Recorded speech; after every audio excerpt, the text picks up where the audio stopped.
بسم الله الرحمن الرحيم.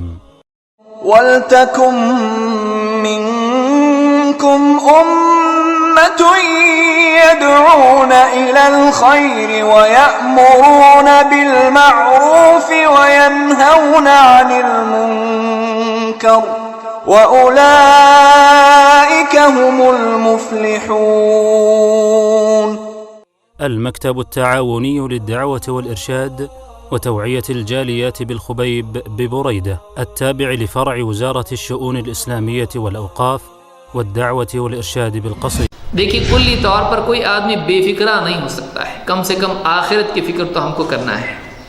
تو بے فکری والی زندگی ہم کو نہیں مل سکتی ہے، بلکہ یہ انسان کے لیے نقصان دہ بھی ہے. بلکہ جتنا دیندار انسان ہوتا ہے اس پر مصیبتیں اتنی زیادہ آتی ہیں. جتنا انسان دینی اعتبار سے پختہ ہوتا ہے اتنا زیادہ اس کو آزمایا جاتا ہے کہ جو بھی مصیبت اس کو پہنچی ہے وہ اس سے چوکنے والی نہیں تھی، اور جو مصیبت اس سے چوک گئی، جو مصیبت اس کو نہیں پہنچی وہ ہرگز بھی اس کو پہنچنے والی نہیں تھی. ایک آدمی کے پاس جوتیاں نہ ہو، پھٹی ہوئی جوتیاں ہوں، غمگین ہوگا، لیکن راستے کے کنارے کسی ایسے آدمی کو دیکھے جس کے پاؤں نہیں ہے تو شکر پیدا ہوگا کہ میرے پاس کم سے کم پاؤں تو ہے.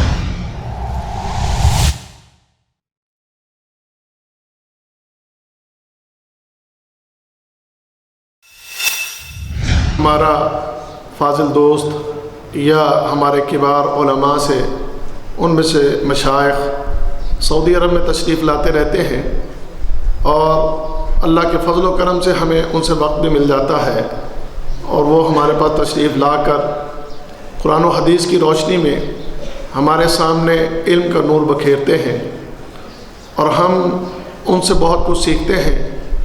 اسے سیکھ کر ہم اپنی دنیا اور آخرت کو بہتر کرنے کی کوشش کرتے ہیں. تو اس جمعہ بھی ہمارے پاس انڈیا کی ایک ممتاز شخصیت، معروف عالم دین فضیلت الشیخ ابو زید ضمیر حفظہ اللہ تعالی، جو انڈیا سے تشریف لائے ہوئے ہیں، اور ہمیں اس بات کی بڑی خوشی ہے کہ آج کے اس پروگرام کے لیے انہوں نے ہمیں ٹائم دیا ہے. وہ تشریف لائے ہیں اور چند لمحات کے بعد ان کا درس شروع ہوگا. تمام دوست، تمام ساتھی ہمیشہ کی طرح خاموشی کے ساتھ اور پوری توجہ کے ساتھ درس سنیں گے. میرے عزیزو، اللہ رب العزت سے ہم دعا کرتے ہیں کہ اللہ تعالی ہمیں زیادہ سے زیادہ اس دین کے ساتھ جڑنے کی توفیق عطا فرمائے، اور ہمیں زیادہ سے زیادہ دین سیکھنے کی توفیق عطا فرمائے. اللہ تعالیٰ کی یہ بہت بڑی نعمت اور بہت بڑا احسان ہے کہ اس پرفتن دور کے اندر اللہ تعالیٰ نے ہمیں یہ توفیق دی کہ ایسی مجلسوں کو ہم قائم کریں، ایسی مجلسوں میں بیٹھ کر ہم اللہ کے دین کو سنیں، قرآن سنیں، حدیث سنیں. یہ اللہ تعالیٰ کا احسان عظیم ہے. اللہ تعالیٰ کی یہ عظیم نعمت، اللہ تعالیٰ سے دعا کرتے رہیں کہ مرتے دم تک ہمیں یہ نعمت جو ہے یہ نصیب رہے، مرتے دم تک اس نعمت سے ہم مستفید ہوتے رہیں، مرتے دم تک ہم اللہ کے دین کے ساتھ جڑے رہیں، مرتے دم تک ہم اللہ کے قرآن اور نبی کے فرمان کے ساتھ جڑے رہیں. آج اس پرفتن دور میں آپ جانتے ہیں خاص کر ہمارا نوجوان طبقہ کہ وہ کس طریقے سے میڈیا کا شکار ہو کے اور اسی طرح فحاشی، بے حیائی، بےہودگی، ان چیزوں کا شکار ہو کر وہ دین سے دور ہو چکا، مسجدوں سے دور، اللہ کے قرآن سے دور، شریعت الہیہ سے دور، سنت نبوی سے دور. اب ایسے حالات میں یہ ڈیوٹی بنتی ہے میری اور ہم سے کبار جو علماء ہیں، میرے جیسے طالب علم اور کبار علماء، ہم سب کی یہ ڈیوٹی بنتی ہے کہ ہم ان لوگوں کو اللہ کے دین کی طرف لانے کے لیے دن رات کوششیں کریں. جو لوگ دین سے دور ہو رہے ہیں، پرفتن دور کا شکار ہو رہے ہیں. مجھے ابھی ایک ہفتہ پہلے میرا ایک بھائی پاکستان سے آیا تھا، اور اس نے مجھے بڑی ایک عجیب و غریب بات بتائی جس کو سن کے اللہ کی قسم آپ یقین جانے کہ رونگٹے کھڑے ہوتے ہیں، اور رونگٹے کھڑے ہو گئے میرے کہ جو بات مجھے میرے اس بھائی نے بتائی. اس نے کہا کہ پاکستان ایک اسلامی ملک ہے، جہاں ہم نے یہ نعرہ لگایا تھا کہ پاکستان کا مطلب کیا، لا الہ الا اللہ، اس نے مجھے یہ کہا، کہنے لگا بھائی جان پاکستان میں ایک تنظیم متحرک ہے، وہ تنظیم پاکستان کے نوجوان اور خاص کر جو پڑھا لکھا طبقہ ہے وہ ان کو دن رات برگلانے میں لگے ہوئے ہیں۔ بات غور سے سنیے آپ، میں زیادہ ٹائم نہیں، صرف 2 منٹ کی یہ بات ہے، توجہ سے سنیے گا۔ کہنے لگا کہ پاکستان کا خاص کر نوجوان طبقہ، اور نوجوان طبقے میں وہ جو پڑھے لکھے لوگ ہیں، ہائر ایجوکیٹڈ جن کو آپ کہتے ہیں، ہائر ایجوکیشن، انگلش میں ماہر، عصری علوم میں ماہر، وہ لوگ اس تنظیم کا شکار ہو رہے ہیں۔ اس تنظیم کا مقصد لوگوں کے اندر لبرلزم کو پھیلانا، لوگوں کو اللہ سے دور کرنا، لوگوں کے اندر اس بات کو پیدا کرنا کہ کوئی اللہ نہیں، کوئی اللہ کا وجود نہیں۔ ان کی ذہن سازیاں کر کر کے انہیں اللہ سے دور کر چکے، مسجدوں سے دور کر چکے، دین سے بالکل دور کر چکے، اور ان کا جو بنیادی سبق ہے ان لوگوں کو کہ کوئی اللہ کا وجود نہیں ہے۔ وہ کہتا ہے کہ وہ نوجوان ہیں جو مسلمانوں کے گھر میں پیدا ہوئے ہیں، ان کے نام مسلمانوں والے ہیں، لیکن اسلام، مسلمان، کلمہ، ان چیزوں کے باوجود وہ یہ بات اب ببانگے دوہل کہہ رہے ہیں کہ کوئی اللہ کا وجود نہیں ہے۔ اور جو بات اس نے مجھے کہی تو اس بات نے میرے رونگٹے جو کھڑے کیے، اگر آپ بھی سنیں گے تو اللہ کی قسم کوئی ایمان والا ایسا نہیں کہ جس کا دل کانپ نہ اٹھے، وجود لرز نہ اٹھے۔ کہتا ہے کہ ایک تو سوشل میڈیا کے اوپر وہ لوگ چھائے ہوئے ہیں، سوشل میڈیا کے اوپر ان کا اس وقت بہت کام ہے۔ جب یہ کرین کا واقعہ ہوا مکہ میں، کرین جب گری تو اس کے بعد آپ جانتے ہیں کہ سعودی عرب کے خلاف بھی بہت کچھ باتیں کی گئیں، سوشل میڈیا پر، پرنٹ میڈیا، الیکٹرانک میڈیا، بہت سی باتیں ہوئیں۔ تو یہ گروپ جو ہمارے ملک میں ہے جو یہ کام کر رہا ہے لبرلزم کا، سیکولر، تو انہوں نے بھی سوشل میڈیا پر بڑی بکواس کی، اور ان کی بکواس صرف سعودی عرب ہی کے خلاف نہیں تھی، ان کی بکواس خالق کائنات کی شان کی، خالق کائنات کی شان میں گستاخی اس انداز میں ان لوگوں نے سوشل میڈیا پر کی کہ جس کو دیکھ کر اور سن کر انسان کا وجود کانپ اٹھتا ہے۔ اس نے کہا میں بطور مثال آپ کو ایک جملہ ان کا بتاتا ہوں کہ جو انہوں نے سوشل میڈیا کے اوپر چھوڑا، وہ واللہ اس جملے کو کہتے یعنی زبان بھی ساتھ نہیں دیتی کہ جس طرح کی باتیں وہ کر رہے ہیں۔ انہوں نے کہا کہ تم اپنے پروردگار کے کون سی غلطی کو چھپاؤ گے؟ یہ سوشل میڈیا کے اوپر جناب وہ اس قسم کے جملے وہ چھوڑ رہے ہیں اور لوگوں کو ورغلا رہے ہیں اور بہکا رہے ہیں، یہ اللہ کا گھر تھا، اللہ نے کیوں نہیں اس کو بچایا، تم اپنے پروردگار کی کون سی معاذ اللہ، اس قسم کے جملے۔ تو یہ بڑا فطروں والا دور ہے، اس دور میں ہماری ذمہ داریاں بہت زیادہ بڑھ جاتی ہیں۔ اللہ تعالیٰ جزائے خیر عطا فرمائے، ہمارے استاد محترم بیٹھے ہیں، اللہ تعالیٰ ان کے علم میں اور ان کی عمر میں زیادہ سے زیادہ ان کو برکت دے، اور اسی طرح دیگر ہمارے علماء کرام بھی یہاں تشریف فرما ہے۔ اس بات کو سننے کے بعد میں یہ گزارش کروں گا، ہم جیسے طالب علموں سے اگر کوئی ڈیوٹی، کوئی ذمہ داری تبلیغ کے حوالے سے، دعوت کے حوالے سے لینا ہو، ہماری یہ ذمہ داریاں لگائیں۔ آپ لوگ بھی اپنی اپنی ذمہ داریوں کو محسوس کیجئے اور اللہ کے دین کی خدمت کے لیے کھڑے ہوں۔ کفر، شرک یہ اپنا کام کر رہا ہے، اور لبرلزم بھی اپنا کام کر رہا ہے، سیکولرزم بھی اپنا کام کر رہا ہے، تو ہمیں بھی متحرک ہونا چاہیے۔ اس سلسلے میں ہمارے پاس آج انڈیا کی معروف شخصیت فضیلت الشیخ ابو زید ضمیر حفظہ اللہ تعالی، میری تو آج پہلی ملاقات ہے شیخ سے، تو میں بہت زیادہ تعارف بھی مجھے شیخ کا نہیں، ہاں البتہ یوٹیوب کے اوپر اور بعض اوقات ہمارے گروپ میں کچھ کلپس شیخ کے آتے رہتے ہیں، تو بڑی خوشی ہوئی کہ وہ آج یہاں ہمارے پاس تشریف لائے ہیں۔ اللہ تعالیٰ ان کا یہاں تشریف لانا ہمارے لیے بھی، ان کے لیے بھی باعث برکت بنائے، اور ان کے لیے بھی باعث نفع بنائے، ہمارے لیے بھی باعث نفع بنائے۔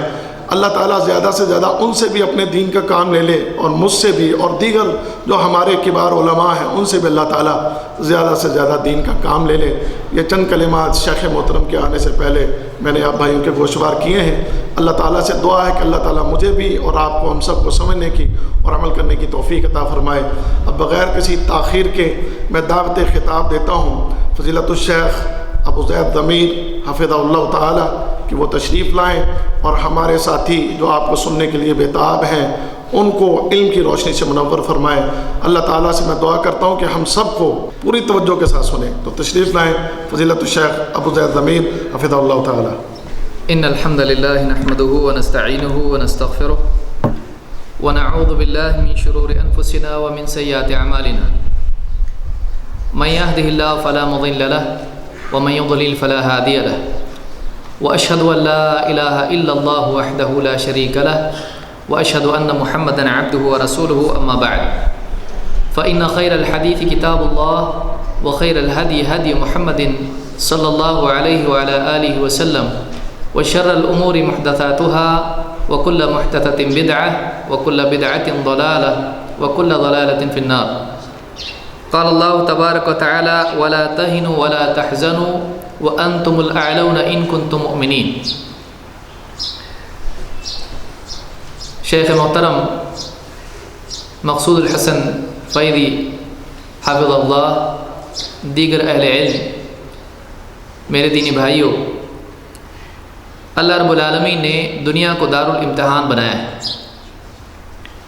اور امتحان کا تقاضا ہے کہ انسان پر مختلف قسم کے حالات ڈالے جائیں اور ان حالات میں اس کو آزمایا جائے۔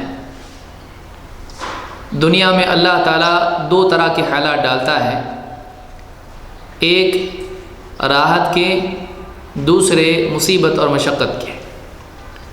ان دونوں حالات میں انسان کا امتحان لیا جاتا ہے۔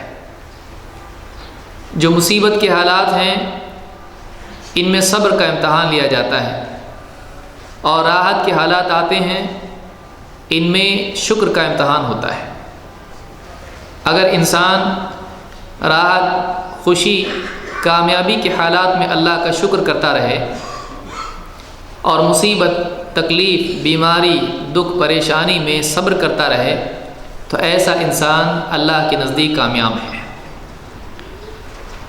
ایک انسان کے لیے دنیا میں محرومی اور تکلیف آتی رہتی ہے، لیکن اگر انسان کی زندگی میں اور اس کی نگاہوں میں اسلام اور دین کا مقام سب سے اونچا ہو تو پھر دنیا کی دوسری چیزوں سے محرومی اس کو غمگین نہیں کرتی ہے۔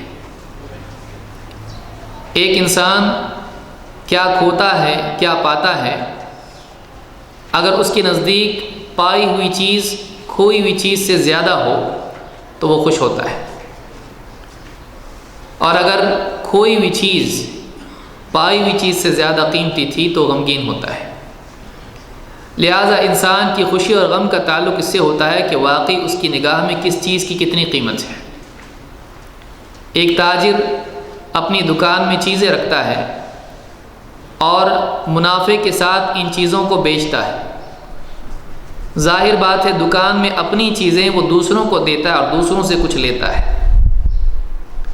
اگر منافع کے ساتھ اس کو قیمت مل جائے تو اپنی دکان کی چیز کھونے کے باوجود بھی وہ خوش ہوتا ہے، اس لیے کہ جو پایا ہے اس کے نزدیک زیادہ ہے۔ اگر دین اور ایمان، اللہ اور اس کا رسول، قرآن و سنت، حق، صراط مستقیم، ان چیزوں کا پانا اس کے نزدیک سب سے زیادہ قیمتی ہو تو اب اس کی بنیاد پر دنیا کی کھوئی ہوئی چیزیں اس کے نزدیک کوئی قیمت نہیں رکھتی ہے، اور یہ چیزیں اس کو ویسا غمگین نہیں کرتی ہیں جیسا واقعی عام طور سے انسان ہوتے ہیں۔ انسان کی طبیعت میں مصیبتوں سے اثر لینا ہے، لیکن یہ مصیبتیں انسان کو توڑ دیں اور انسان کو ناکارہ کر دیں، یہ انسان کے لیے بلکہ ایمان والے کے لیے مناسب نہیں ہے۔ آج اس دور میں بہت سارے لوگ پریشان ہیں، کسی کو جاب نہیں مل رہا ہے، کوئی بیمار ہے، کسی کو رشتہ نہیں مل رہا ہے، کسی کا طلاق ہو گیا ہے، کسی کے رشتہ دار اس کے ساتھ بدسلوکی کرتے ہیں، کسی کے پڑوسی اس کے ساتھ سازش کرتے ہیں، کوئی کسی اور وجہ سے مسائل میں گھرا ہوا ہے۔ بعض اوقات چھوٹی چھوٹی چیزیں انسان کی نگاہ میں اتنی بڑی ہو جاتی ہیں کہ بہت سارے لوگ ان چیزوں کی وجہ سے خودکشی بھی کر لیتے ہیں۔ آپ اخبار میں پڑھتے رہتے ہیں، کالج کے بچے بعض اوقات انہیں ڈر ہوتا ہے کہ ہمارا پرچہ بہت خراب گیا ہے اور ہم فیل ہونے والے ہیں، جب یقین ہوتا ہے بعض اوقات وہ خودکشی بھی کر لیتے ہیں۔ جب ریسیشن آیا تو کئی لوگوں نے خودکشی کی۔ ایک انسان جب امید کھو دیتا ہے تو اس کے بعد وہ خودکشی کرتا ہے۔ انسان اگر اپنی ذات پر نگاہ رکھے، اپنے وسائل اور اسباب اور اپنے اطراف پر نگاہ رکھے، تو ان اسباب اور اپنی صلاحیتوں کے ختم ہونے کے بعد اس کے پاس کچھ بچتا نہیں ہے۔ لہٰذا ایسا انسان خودکشی کر کے اپنی زندگی کو ختم کرتا ہے اور اس سے فرار کی صورت اختیار کرتا ہے۔ لیکن جس انسان کے پاس اللہ ہو، جس کے پاس دین اسلام ہو، جس کے پاس دنیا کھو کر بھی جنت پانے کا موقع باقی ہو، جس کے پاس دنیا میں مجاہدہ کر کے اللہ کے پاس اجر کرنے کا راستہ کھلا ہوا ہو، ایسا آدمی مصیبتوں میں بھی دین پر ٹکا رہتا ہے اور اس جنگ میں کھڑا رہتا ہے۔ کوئی انسان یہ نہ سمجھے کہ اس کو ایسی زندگی ملے گی جس میں کوئی مسائل نہیں ہے۔ دینداری کا ملنا اس کا یہ مطلب نہیں ہے کہ آدمی دنیا میں کوئی مسائل اس پر نہیں آئیں گے، بلکہ جتنا دیندار انسان ہوتا ہے اس پر مصیبتیں اتنی زیادہ آتی ہیں۔ جتنا انسان دین اعتبار سے پختہ ہوتا ہے اتنا زیادہ اس کو آزمایا جاتا ہے۔ لہٰذا دنیا میں چاہے ایک آدمی گناہگار ہو یا دیندار ہو، مصیبتیں، پریشانیاں، مسائل اس پر آنے والے ہیں، ان سے وہ فرار اختیار نہیں کر سکتا ہے۔ تو اب وہ کیا کرے جب مصیبتوں سے بھاگ نہیں سکتا ہے اور خودکشی بھی نہیں کر سکتا ہے، اسلام میں حرام ہے، اور نیند کی گولیاں، ڈپریشن کی گولیاں یہ بھی واقعی علاج نہیں ہے، تو اس کو کرنا کیا چاہیے؟ آج اس دور میں بہت بڑا مرض یہ ہے کہ لوگ ڈپریشن میں، اگریشن میں اور اسی طرح سے بہت ساری اور ذہنی بیماریوں میں مبتلا ہیں۔ سائیکائٹرسٹ، سائیکالوجسٹ ان کی تجارت یا ان کے کلینک پھل پھول رہے ہیں۔ کئی گولیاں کھا کھا کر لوگ سو رہے ہیں، لوگوں کی زندگی میں سکون نہیں ہے، بے چینی بڑھتی جا رہی ہے، اور انہی انگزائٹی، ڈپریشن یا اس طرح کی بہت ساری چیزیں آدمی کے ذہن کو خراب کر کے اس کی صحت کو بھی خراب کر رہی ہے۔ ایک انسان ان چیزوں سے، ان مسائل سے، ذہنی پریشانیوں سے، فکر و غم سے، دکھ درد سے کیسے مقابلہ کرے؟ کیا اسلام اس سلسلے میں انسان کو رہبری نہیں دیتا ہے؟ بلا شبہ اللہ کے نبی صلی اللہ علیہ وسلم نے اپنے اقوال اور اپنی سیرت، اپنے کردار دونوں کے ذریعے سے ہم کو اس سلسلے میں رہبری دی ہے۔ اور سب سے بڑی بات یہ کہ اللہ رب العالمین نے قرآن کریم ہم کو دیا ہے جس میں دل کی ساری بیماریوں کے لیے شفا ہے۔ وہ شفاء لما فی الصدور، سینوں میں جتنی بیماریاں ہوتی ہیں، دلوں کی جتنی بیماریاں ہیں، چاہے وہ شبہات کی بیماریاں ہوں یا شہوات کی بیماریاں ہوں یا دکھ درد ہوں، ان تمام پریشانیوں سے نجات قرآن کریم اور نبی کریم صلی اللہ علیہ وسلم کی تعلیمات میں موجود ہے۔ اسلام ہم کو گولیاں کھانے والا نہیں بناتا ہے سونے کے لیے، سکون کے لیے، بلکہ سکون ایک ذہنی حالت ہے جو انسان کی اچھی سوچ کا نتیجہ ہوتا ہے۔ ایک انسان اگر اپنی سوچ کو بدل دے وہ اپنی زندگی کو بدل سکتا ہے، لیکن یہ سوچ انسان کی اپنی پیدا کی ہوئی نہیں ہو سکتی ہے، اس کو خارجی طور پر علم کی ضرورت ہے، اور اللہ سے بہتر کوئی رہبری انسان کو نہیں مل سکتی ہے۔ لہٰذا قرآن و سنت کی روح سے اس روشنی میں دیکھنا چاہیے کہ اس مسئلے کا حل کیا ہے، انسان کو سکون کیسے ملے۔ وہ سٹریس، انگزائٹی اور سائیکولوجیکل ڈس آرڈرز اور اسی طرح سے بہت سارے ذہنی پیچیدگیاں اور ذہنی تناؤ اور دکھ اور غم اور فکریں ان سے کیسے نجات پائے۔ دیکھیے کلی طور پر کوئی آدمی بے فکرہ نہیں ہو سکتا ہے، کم سے کم آخرت کی فکر تو ہم کو کرنا ہے۔ تو بے فکری والی زندگی ہم کو نہیں مل سکتی، بلکہ یہ انسان کے لیے نقصان دہ بھی ہے۔ لیکن یہ کہ انسان کو فکریں ایسی لاحق ہو جائیں کہ اس کی صحت خراب ہو جائے، اس کے اخلاق بگڑ جائیں اور اس کی عبادات پر اس کا اثر ہو، اس کے سارے معاملات بکھر جائیں، اس کی زندگی پوری ڈسٹرب ہو جائے، اسلام یہ نہیں سکھاتا ہے۔ فکروں کو انسان اس اعتبار سے اختیار کرے کہ وہ اس کے لیے محرک بنے۔ ایک آدمی کے لیے دنیا کی فکر، آخرت کی فکر اس کو حرکت میں لانے والی، عمل پر کھڑا کرنے والی ہونی چاہیے، یہ نہیں کہ وہ اس کو ناکارہ کر دے۔ لہٰذا قرآن و سنت میں اس سلسلے میں کافی رہبری ہم کو دی گئی ہے۔ آج کی اس گفتگو میں انہی بعض نقاط پر ہم غور کریں گے۔ اللہ رب العالمین فرماتا ہے وَلَا تَهِنُوا وَلَا تَحْزَنُوا، ہمت مت ہارو، غم نہ کرو، وَأَنْتُمُ الْأَعْلَوْنَ إِن كُنتُم مُؤْمِنِينَ، تم ہی غالب رہو گے بشرطے کہ تمہارے پاس ایمان ہو، بشرطے کہ تم ایمان کے اعتبار سے کامل ہو۔ معلوم ہی ہوا کہ انسان کے لیے ایمان ایک ایسی بڑی نعمت اور دولت ہے جس کے ذریعے سے اللہ رب العالمین انسان کی فکر و غم کو دور کر دیتا ہے۔ یہ ایمان ہے جو انسان کے لیے دنیا کے اندھیروں میں روشنی بن جاتا ہے۔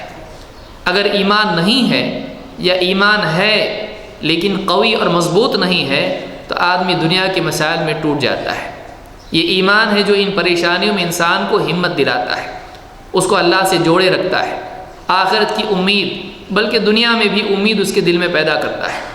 لہٰذا ایمان کے بغیر دنیا میں مسائل کا حل تلاش کرنا اور اللہ کی نصرت کا انتظار کرنا نادانی ہے۔ اللہ رب العالمین نے جب کہا کہ وَلَا تَحْزَنُوا، اس سے معلوم ہوتا ہے کہ ایمان والوں کو غمگین نہیں ہونا چاہیے۔ اگر ایمان ہے تو اللہ کی مدد ضرور آئے گی۔ بگڑے ہوئے حالات میں امید انسان کے لیے رہبر بن کے اس کو مصیبتوں سے نکالتی ہے۔ لیکن اگر آدمی امید کھو دے اور اللہ کی نصرت اور مدد کی امید اس کو نہ ہو تو ایسا آدمی ناکام ہو جاتا ہے۔ وہ ناکامی سے پہلے، ظاہری ناکامی سے پہلے اندر دل کے اندر خود ناکام ہو جاتا ہے۔ انسان ہمت پہلے ہارتا ہے، جنگ بعد میں۔ ایک آدمی جنگ بعد میں ہارتا ہے لیکن ہمت پہلے ہار جاتا ہے۔ تو قلبی سطح پر جب آدمی ہار جاتا ہے تو نتیجتاً زمینی سطح پر بھی وہ ہارتا ہے۔ لہٰذا انسان کو اندر سے پختہ ہونا چاہیے تاکہ باہر کے مسائل سے جوجھنے کی قوت اس کے اندر پیدا ہو۔ ساری چیزیں انسان کے ذہن میں ہوتی ہیں، لہٰذا انسان کو اپنے قلب کی اصلاح کرنا چاہیے۔ قرآن کریم میں اللہ رب العالمین نے دنیا کو دار الامتحان اور دار الفتن قرار دیا ہے۔ اللہ تعالیٰ فرماتا ہے کل نفس ذائقۃ الموت ونبلوکم بالشر والخیر فتنہ والینا ترجعون، ہر جاندار کو موت کا مزہ چکھنا ہے اور ہم تم کو دنیا میں آزماتے ہیں۔ نبلوکم بالشر والخیر، کبھی شر کے ذریعے سے اور کبھی خیر کے ذریعے سے تم کو امتحان کے طور پر آزماتے رہتے ہیں۔ وَإِلَيْنَا تُرْجَعُونَ، اور پلٹ کے تم کو ہمارے پاس آنا ہے۔ دنیا کی زندگی آزمائشوں والی زندگی ہے، کبھی خیر کے ذریعے سے کبھی شر کے ذریعے سے، اور پھر اس کا اختتام ہوتا ہے موت کے ساتھ۔ یہ سارے فتنے موت تک چلتے رہتے ہیں، موت سے پہلے ختم نہیں ہوتے ہیں۔ لہٰذا انسان کو ان سے جوجھنے کی ہمت اپنے اندر پیدا کرنا چاہیے، نہ یہ کہ وہ موت کا انتظار کرے اور موت کے ذریعے سے فرار کی کوشش اختیار کرے۔ ابھی تھوڑی دیر پہلے ہم سن رہے تھے کہ اس دور میں بہت سارے فتنے ہیں، اللہ اور اس کے دین کے خلاف بہت ساری باتیں کہی جاتی ہیں، اور بعض اوقات یہ آدمی کے دل میں کھٹک اور شک اور شبہات پیدا کرتے ہیں۔ آپ دیکھیے اللہ کے نبی صلی اللہ علیہ وسلم نے خود حدیث میں بتلایا ہے کہ حرم میں اگر سانپ اور اس طرح کی دوسری ایذا دینے والی چیزیں آ جائیں وہاں بھی ان کو مارا جا سکتا ہے۔ اس سے خود معلوم یہ ہوتا ہے کہ چیزیں وہاں آ سکتی ہیں، یہ نہیں کہ اللہ کا گھر ہے تو وہاں پہ سانپ نہیں آئے گا، اللہ کا گھر ہے تو وہاں بچھو نہیں آئے گا۔ یہ ساری چیزیں وہاں آ سکتی ہیں، یہ پہلے سے بتا دیا گیا ہے کہ وہاں پر تکلیف دینے والی چیزیں آ سکتی ہیں۔ یہ نہیں کہ حرم ہے تو وہاں کوئی تکلیف نہیں آئے گی، تکلیف دنیا کے ہر حصے میں آئے گی۔ اللہ کے نبی صلی اللہ علیہ وسلم نماز پڑھ رہے ہیں مسجد حرام میں اور آپ کو وہاں پر پیٹھ پر اوجھڑی لا کے ڈالی جا رہی ہے۔ اللہ کا نبی ہے، اللہ کا رسول ہے اور اللہ کے گھر میں ہے، اور مشرکین اور کفار ان کی پیٹھ پر اوجھڑی لا کے ڈال رہے ہیں، ان کو ستا رہے ہیں، پریشان کر رہے ہیں، نماز پڑھنے سے روک رہے ہیں۔ تو یہ چیز ہوتی ہے، یہ دنیا ہے، اس میں امتحان ہوتا رہتا ہے۔ راحت اور تکلیف دونوں آتی رہتی ہے، لیکن اللہ رب العالمین ان دونوں کے ذریعے سے انسان کا امتحان لیتا ہے۔ انسان پر آنے والے حالات آدمی روک نہیں سکتا ہے، لیکن ان حالات میں وہ رد عمل کیا پیش کرتا ہے، ان حالات کے اندر وہ کیا عمل کرتا ہے، اللہ تعالیٰ کا مطالبہ یہ ہے کہ وہ صحیح رد عمل پیش کرے۔ تکلیف میں صبر اور راحت میں شکر، یہ دو چیزیں انسان سے مطلوب ہیں۔ اللہ کے نبی صلی اللہ علیہ وسلم فرماتے ہیں عجبا لامر المؤمن، مومن کا حال عجیب ہے، ان امرہ کلہ خیر، اس کا معاملہ خیر ہی خیر ہوتا ہے، ولیس ذاک لاحد الا للمؤمن، اور یہ چیز مومن کے سوا کسی اور کو نصیب نہیں ہوتی ہے۔ ان اصابتہ سراء شکر فکان خیر اللہ، اس پر راحت کے حالات، خوشی کے حالات آتے ہیں، وہ شکر کرتا ہے اور یہ اس کے لیے خیر ثابت ہوتا ہے۔ وَإِنْ أَصَابَتْهُ ضَرَّاءُ صَبْرٌ فَكَانَ خَيْرًا لَهُ، اور اس پر تکلیف اور مصیبت اور تنگی کے حالات آتے ہیں، پریشانی کے حالات آتے ہیں، ان میں صبر کرتا ہے اور یہ اس کے لیے خیر ہی ثابت ہوتا ہے۔ تو اس حدیث سے معلوم ہوتا ہے کہ مومن ایمان والا ہمیشہ دو میں سے کسی ایک حال میں ہوتا ہے، کبھی اس پر تکلیف کے حالات آتے ہیں، کبھی اس پر راحت کے حالات آتے ہیں، اور ان میں تکلیف میں صبر اور راحت میں شکر کر کے وہ کامیاب ہوتا چلا جاتا ہے۔ وہ ہر حال میں صحیح عمل کر کے کامیابی کی سیڑھی چڑھتا رہتا ہے، یہاں تک کہ وہ جنتی بن جاتا ہے۔ اس حدیث کو امام مسلم نے روایت کیا ہے۔ اس سے معلوم یہ ہوتا ہے کہ مومن پر بھی مصیبتیں آتی رہتی ہیں، ایمان مصیبتوں سے نجات نہیں ہے، ایمان کے باوجود انسان پر تکلیفیں آتی رہتی ہیں، لیکن یہ ایمان ان تکلیفوں میں صحیح چلنا سکھاتا ہے۔ ایمان انسان کو ان تکلیفوں میں صحیح چلنا سکھاتا ہے۔ انسان کی زندگی میں پریشانیاں آتی ہیں، وہ کس قسم کی ہوتی ہیں اور ان میں انسان کو کس طرح سے جینا چاہیے تاکہ اس کی زندگی سکون والی ہو۔ اللہ کے نبی صلی اللہ علیہ وسلم کی زندگی آپ دیکھیں، شروع سے لے کر آپ صلی اللہ علیہ وسلم پریشانی اور مصیبت ہی میں رہے۔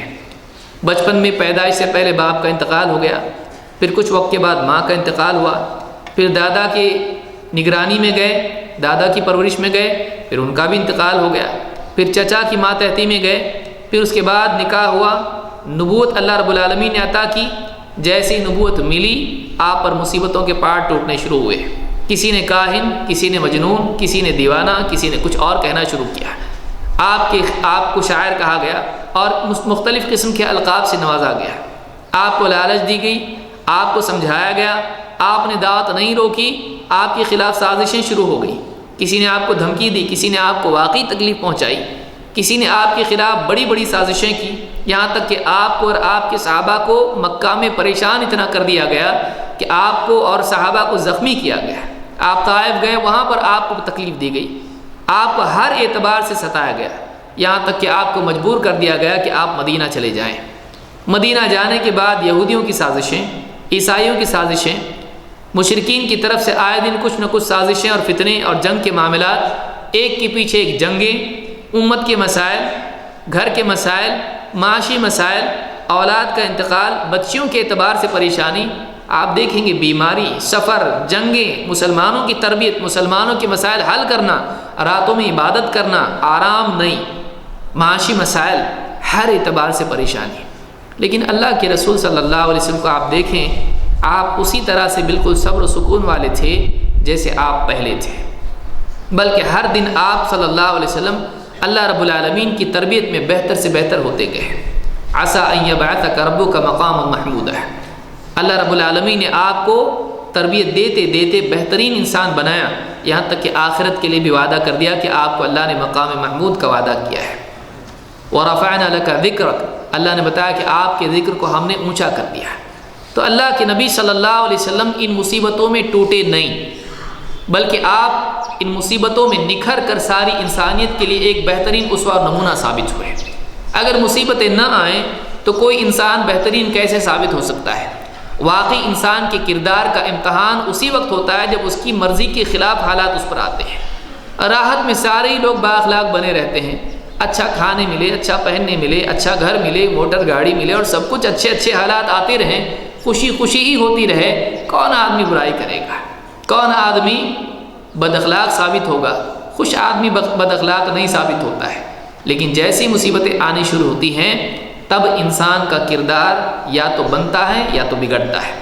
لہٰذا ان مصیبتوں میں کیسے ہم بگڑنے سے بچیں، اس کے لیے کچھ رہبری قرآن و سنت میں ہمارے لیے ہے۔ اللہ کے نبی صلی اللہ علیہ وسلم نے اس میں ہم کو رہبری دی ہے۔ نمبر 1، دنیاوی پریشانیاں اور ناکامیاں، جیسے ایک آدمی جاب کی تلاش میں ہے، جاب نہیں مل رہا ہے، ایک کے بعد ایک انٹرویو میں فیل ہو رہا ہے، یا ایک آدمی ایک تجارت کرتا ہے فیل، دوسری فیل، آدمی نکاح کے لیے پیغام بھیجتا ہے، نکاح نہیں ہو رہا ہے، لڑکیوں کے لیے نکاح رشتے قبول نہیں ہو رہے ہیں، آدمی ایک کے بعد ایک کوشش کرتا ہے اور ناکامی اس کے لیے اس کا دل توڑنے والی بنتی ہے۔ اکثر لوگ ناکامی کے بعد ناکامی سے ذہنی طور پر پریشان ہو جاتے ہیں، کبھی وہ گناہوں کی طرف چلے جاتے ہیں، کبھی وہ بیمار ہو جاتے ہیں، ذہنی تناؤ کا شکار ہو جاتے ہیں، کبھی وہ جرم کی دنیا میں قدم رکھتے ہیں، کبھی کچھ اور وہ کر گزرتے ہیں، کبھی خودکشی کر لیتے ہیں۔ ناکامی انسان کو توڑ دیتی ہے۔ لیکن اگر آدمی تقدیر کا عقیدہ رکھے اور آدمی یہ مانے کہ جو بھی حالات آتے ہیں وہ اللہ کی طرف سے، تو ایسا آدمی سنبھل جاتا ہے۔ بعض اوقات ایک انسان کے لیے ناکامی میں سنبھلنا مشکل ہوتا ہے۔ اگر تقدیر کا عقیدہ اس کے پاس ہو تو دنیا کے نقصان کو بھگتنا اور اس کو برداشت کرنا آسان ہو جاتا ہے۔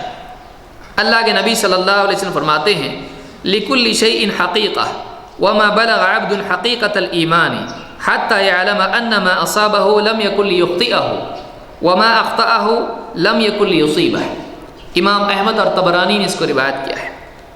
آپ فرماتے ہیں ہر چیز کی ایک حقیقت ہوتی ہے، اور بندہ ایمان کی حقیقت کو اس وقت تک کہ نہیں پہنچ پاتا ہے جب تک کہ وہ اس چیز کو نہ جان لے کہ جو بھی مصیبت اس کو پہنچی ہے وہ اس سے چوکنے والی نہیں تھی، اور جو مصیبت اس سے چوک گئی، جو مصیبت اس کو نہیں پہنچی، وہ ہرگز بھی اس کو پہنچنے والی نہیں تھی۔ اگر یہ عقیدہ آدمی کا ہو جائے تو ایک انسان خواہ کی فکر نہیں کرے گا۔ بہت سارے لوگ آپ دیکھیں گے کہ کل انٹرویو ہے، آج خواہ پریشان ہے، تجارت کے لیے کوشش کر رہا ہے، معلوم نہیں چلے گی کہ نہیں، مصیبت سے پہلے بھی آدمی پریشان ہو جاتا ہے۔ بہت سارے لوگ گاڑی چلا رہے ہیں، پریشان ہوں گے ایکسیڈنٹ تو نہیں ہوگا۔ بہت سارے لوگ تجارت شروع کرتے ہیں، معلوم نہیں چلے گی کہ نہیں چلے گی۔ ایک انسان بعض اوقات مستقبل کے اعتبار سے، فیوچر کے اعتبار سے خواہ پریشان ہوتا ہے، حالانکہ اللہ کی طرف سے اس کے لیے کامیابی ہوتی ہے، لیکن اپنے ذہن کو وہ خواہ پریشان کرتا ہے۔ اگر تقدیر کا عقیدہ ہو تو یہ فکر اس کو بے جا پریشان نہیں کرے گی۔ اگر آدمی یہ سوچ لے کہ بھائی اللہ کی مرضی، میں اپنی کوشش کر رہا ہوں، کامیابی اللہ نے دینی ہوگی دے دے گا، اگر ناکامی اس میں ہے تو میں اللہ کے آگے نہیں جا سکتا، میں اللہ کے فیصلے کو بدل نہیں سکتا، میرے ذمے میری کوشش ہے، میرے ذمے نتیجہ نہیں ہے، نتیجہ اللہ کے ہاتھ میں ہے، جو چاہے اللہ نتیجہ دے، میں صحیح کوشش اگر کر لوں اور اللہ سے مانگوں ہو سکتا ہے اللہ دے دے۔ یہ چیز ہمت پیدا کرے گی، توکل اس کے اندر ہمت پیدا کرے گا۔ لیکن خواہ آدمی فکر کرتا بیٹھے، معلوم نہیں کیا ہوگا، تو ایسا آدمی کامیاب نہیں ہوتا ہے، اور ایسا آدمی پریشان ہو کر اپنے آپ کو تکلیف دیتا ہے۔ لہٰذا اس حدیث سے معلوم ہوتا ہے کہ آدمی اپنا عقیدہ یہ بنائے، جو تکلیف پہنچنے والی ہے وہ چوک نہیں سکتی ہے، جو چوکنے والی ہے وہ پہنچے گی نہیں۔ لہٰذا میں اعتماد اللہ پر رکھوں، اللہ سے دعا کروں اور آگے بڑھ جاؤں، یہ مزاج آدمی کا ہونا چاہیے۔ اسی طرح سے دنیا میں ناکامی بعض اوقات اس اعتبار سے بھی ہوتی ہے کہ آدمی خود تو کامیاب ہوتا ہے لیکن اس کا پڑوسی اس سے زیادہ کامیاب ہوتا ہے۔ بعض اوقات مصیبت ناکامی کی وجہ سے نہیں ہوتی ہے، بلکہ ایک انسان دوسروں سے جب موازنہ اپنا کرتا ہے تو اس کو دکھ ہوتا ہے۔ اس کا پروموشن ہوا، مثال کے طور پر اس کا بچہ پاس ہو گیا، بہت خوش ہو گیا۔ اب پڑوس میں دیکھا، پڑوس میں دوسرا جو بچہ تھا پڑوسی کا، اس سے زیادہ مارکس اس کو ملے۔ اب اس کے مارکس دیکھ کر اپنے بچے سے بھی ناراض ہوتا ہے اور غمگین ہو جاتا ہے۔ تو موازنہ جب آدمی کرتا ہے تو اس کو دکھ ہوتا ہے۔ آدمی دنیا میں ناکام بعض اوقات نہیں ہوتا ہے، اس کے پاس جو چاہیے وہ سب ہوتا ہے، لیکن جب اس کی نگاہ اپنے سے زیادہ پر پڑتی ہے تو اپنے کو ناکام سمجھنے لگتا ہے۔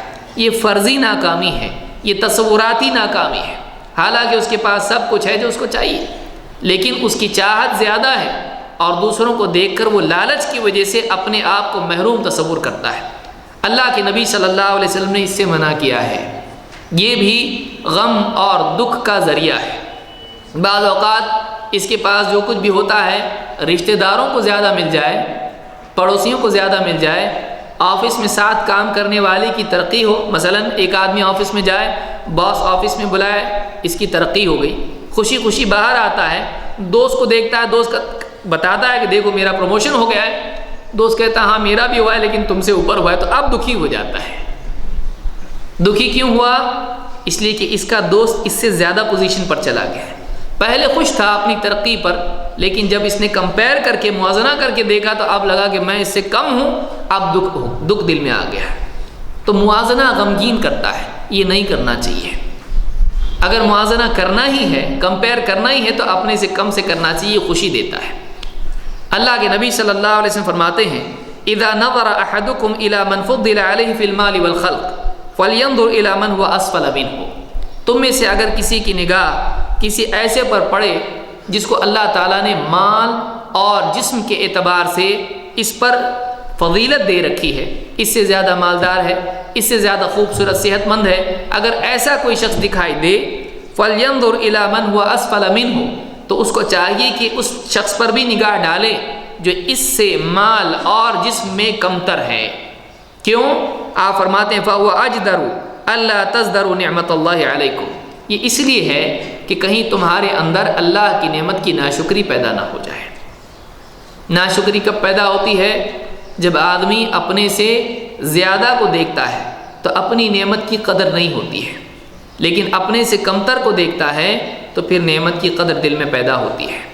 ایک آدمی کے پاس جوتیاں نہ ہو، پھٹی ہوئی جوتیاں ہوں، غمگین ہوگا، لیکن راستے کے کنارے کسی ایسے آدمی کو دیکھے جس کے پاؤں نہیں ہے تو شکر پیدا ہوگا کہ میرے پاس کم سے کم پاؤں تو ہے، جوتی پھٹی ہوئی کیوں نہ ہو، پاؤں تو صحیح سلامت ہے، جوتی دوسری بھی لے سکتا ہوں، لیکن اس کے پاس تو پاؤں ہی نہیں ہے، جوتے مل کے کرے گا، پہنے گا کہاں پر ہے؟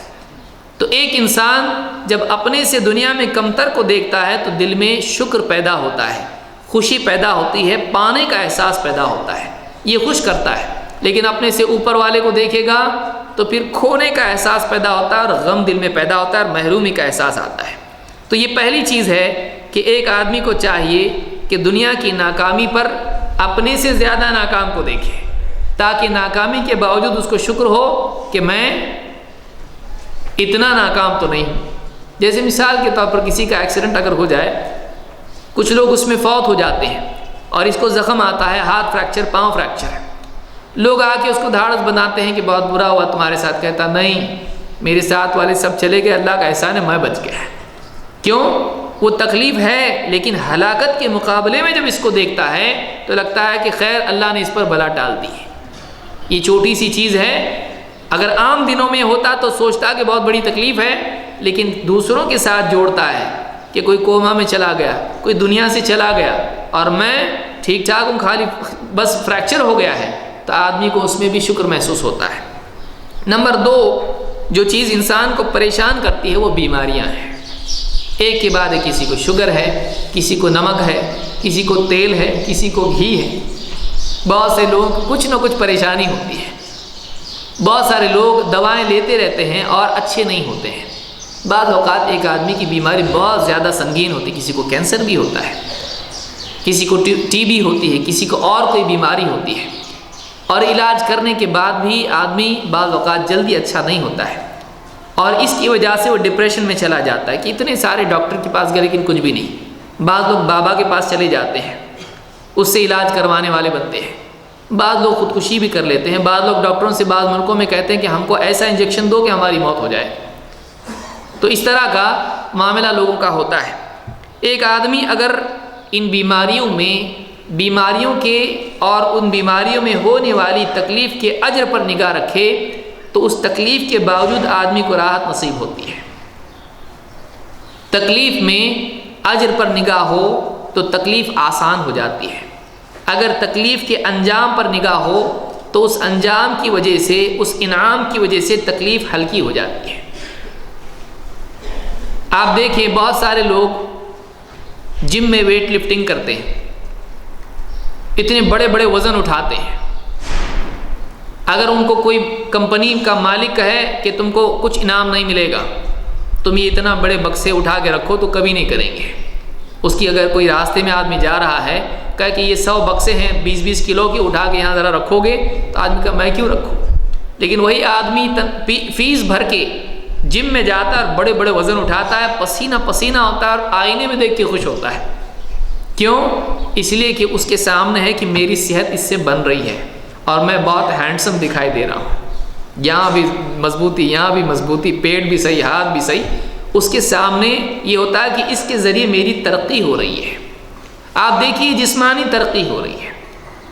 اگر بکسے اٹھانے کا بھی معاملہ ہو، اگر کمپنی کا مالک کہے کہ یہ اٹھا کے رکھو، چپراسی بھی سوچتا ہے کہ کیا مصیبت ہے اور بڑی بے دلی سے اٹھا کے رکھتا ہے. لیکن اگر وہی مالک کمپنی کا کہے کہ ایک بکسا اٹھا کے رکھنے پر 1000 ریال، تو اب بڑی خوشی خوشی اٹھا کے رکھے گا اور اس کے ذہن میں ہوگا کہ گھر پہ شام کو جب جاؤں گا بیوی کو دکھاؤں گا تو کتنا خوش ہوگی. اب سارے بکسے 100 بکسے اٹھا کے رکھنے کے بعد مالک کے پاس آ کے کھڑا ہوگا اور کیا کہے گا؟ اور کچھ ہے مالک؟ کیونکہ اس پر انعام اتنا زیادہ ہے کہ اس انعام کے چکر میں وہ تکلیف ہلکی، پسینہ ہو رہا ہے، لیکن وہ اتنا خوش ہے کہ آ رہا کتنا ہے، کتنا سب کچھ ہاتھ میں آئے گا. تو پانے کا شوق انسان کو تکلیف ہلکی کر دیتا ہے. اللہ رب العالمین کے پاس ان تکلیفوں پر کیا ملے گا؟ اگر انسان کی نگاہ میں وہ راحت اور وہ جنت اور وہ انعام ہو تو آدمی خوشی خوشی دنیا کی تکلیفیں اٹھا لے گا. اگر اجر دنیا کی زندگی میں آخرت کا اجر اور اللہ کا تقرب انسان کے سامنے ہو تو آدمی کے لیے تکلیف ہلکی ہو جاتی ہے، آدمی کے لیے تکلیف ہلکی ہو جاتی ہے. اللہ رب العالمین فرماتا ہے ان اللہ مع الصابرین، اللہ تعالیٰ صبر کرنے والوں کے ساتھ ہے. دنیا کی مصیبتوں میں صبر، دنیا کے کھونے پر صبر آدمی اگر کر لے تو اللہ کی معیت اس کو نصیب ہوتی ہے. اللہ کی معیت پا کے دنیا کی کوئی بھی چیز آدمی کھو دے کوئی بڑی بات نہیں ہے، بہت بڑی نعمت ہے. دنیا کی چیزوں کا کھونا کوئی بڑی بات نہیں ہے، لیکن اس کے بدلے میں اللہ کی معیت جب مل رہی ہے تو بہت بڑا انعام ہے. اللہ کے نبی صلی اللہ علیہ وسلم فرماتے ہیں ما یصیب المسلم من نصب ولا وصب ولا هم ولا حزن ولا اذى ولا غم حتى الشوكة يشاكها الا كفر الله بها من خطاياه.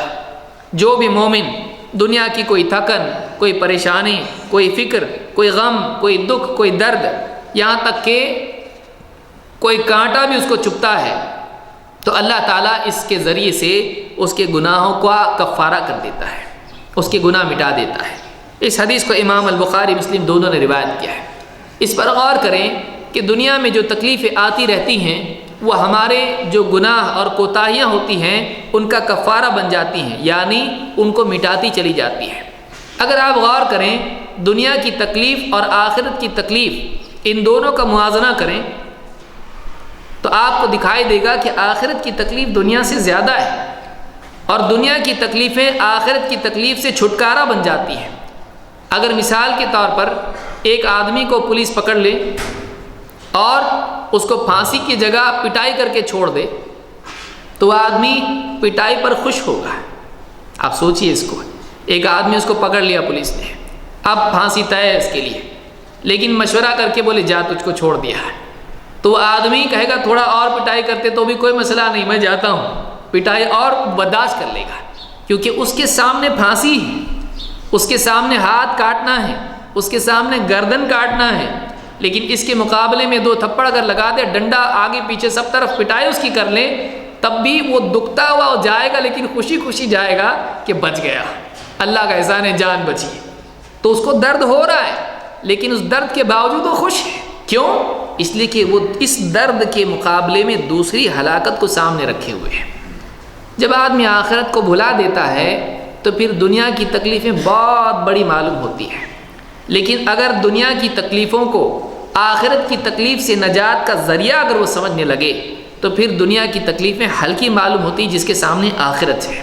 بہت سے لوگوں کے سامنے چونکہ آخرت نہیں ہوتی ہے، جہنم کا استعدار نہیں ہوتا ہے، جہنم کی آگ ان کی نگاہوں میں نہیں ہوتی ہے تو ان کے سامنے دنیا کی تکلیفیں بہت بڑی دکھائی دیتی ہیں.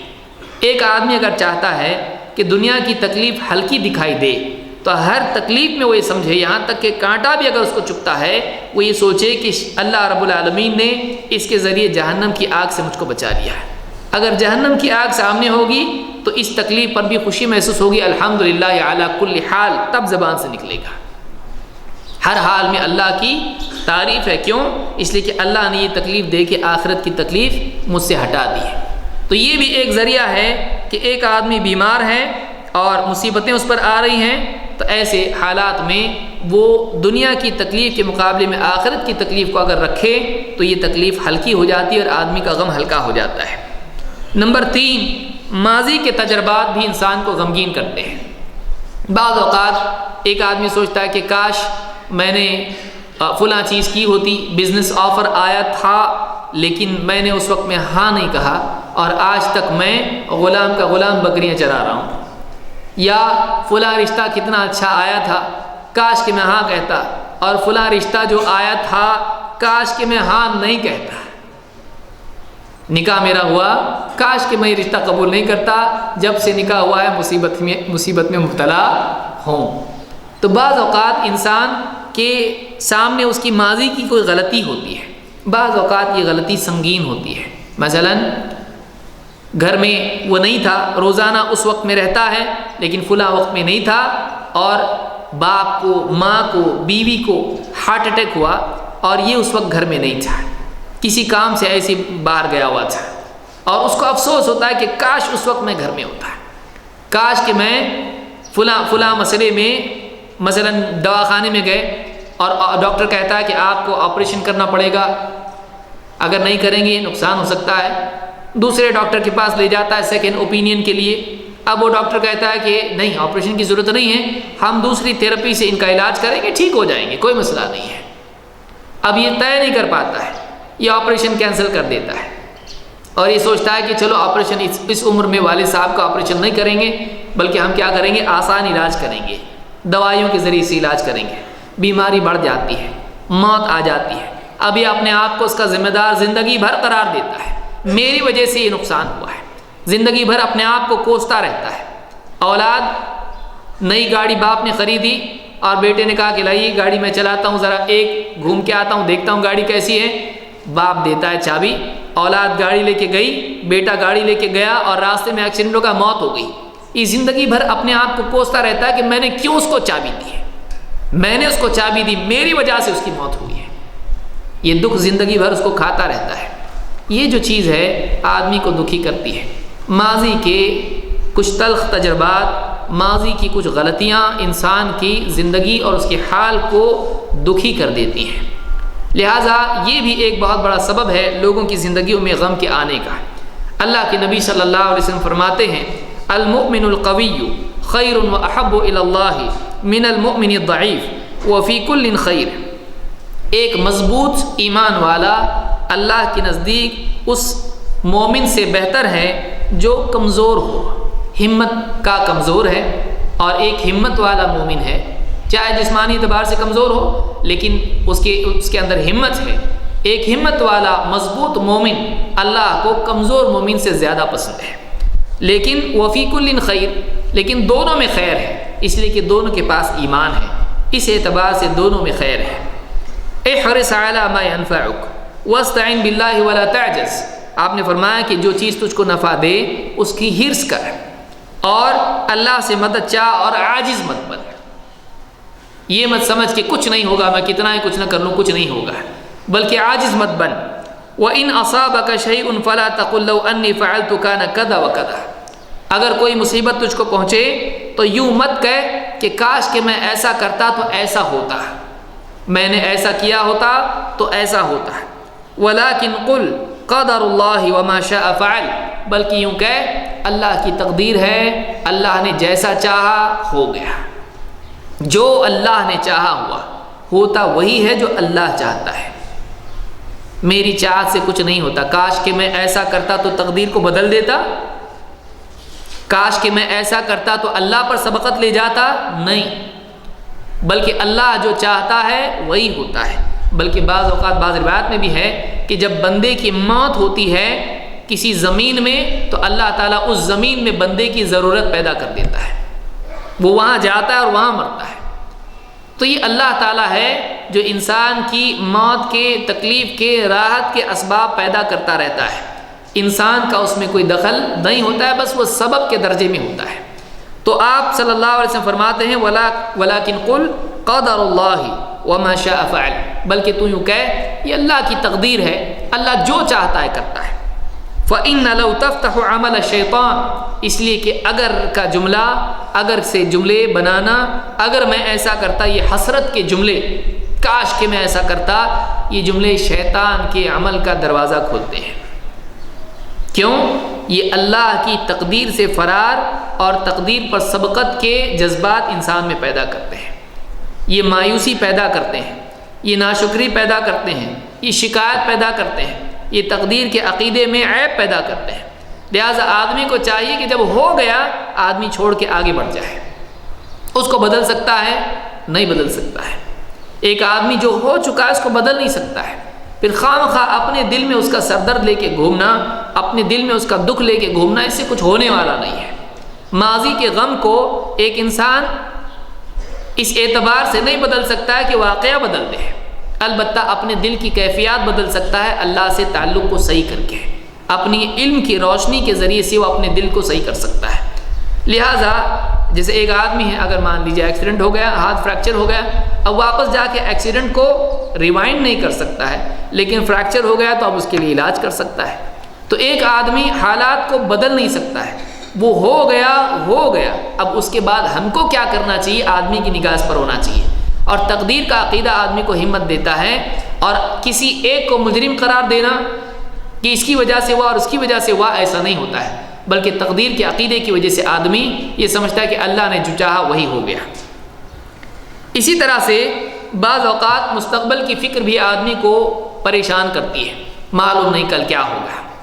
جیسے ایک آدمی جاب کر رہا ہو اور جاب میں سوچے کہ اب تک تو سب ٹھیک چل رہا ہے، معلوم نہیں اگر کمپنی سے مجھ کو نکال دیا گیا تو کیا کروں گا، بیوی بچوں کو کیسے پالوں گا، دکان میری اچھی چل رہی ہے لیکن معلوم نہیں کہ اگر کل کو کچھ مسائل پیدا ہو گئے، دکان بند ہو گئی تو میں بیوی بچوں کو کیسے پالوں گا، آج ایسے حالات ہیں، کل اگر ایسا ہو گیا تو معلوم نہیں کیا کروں گا۔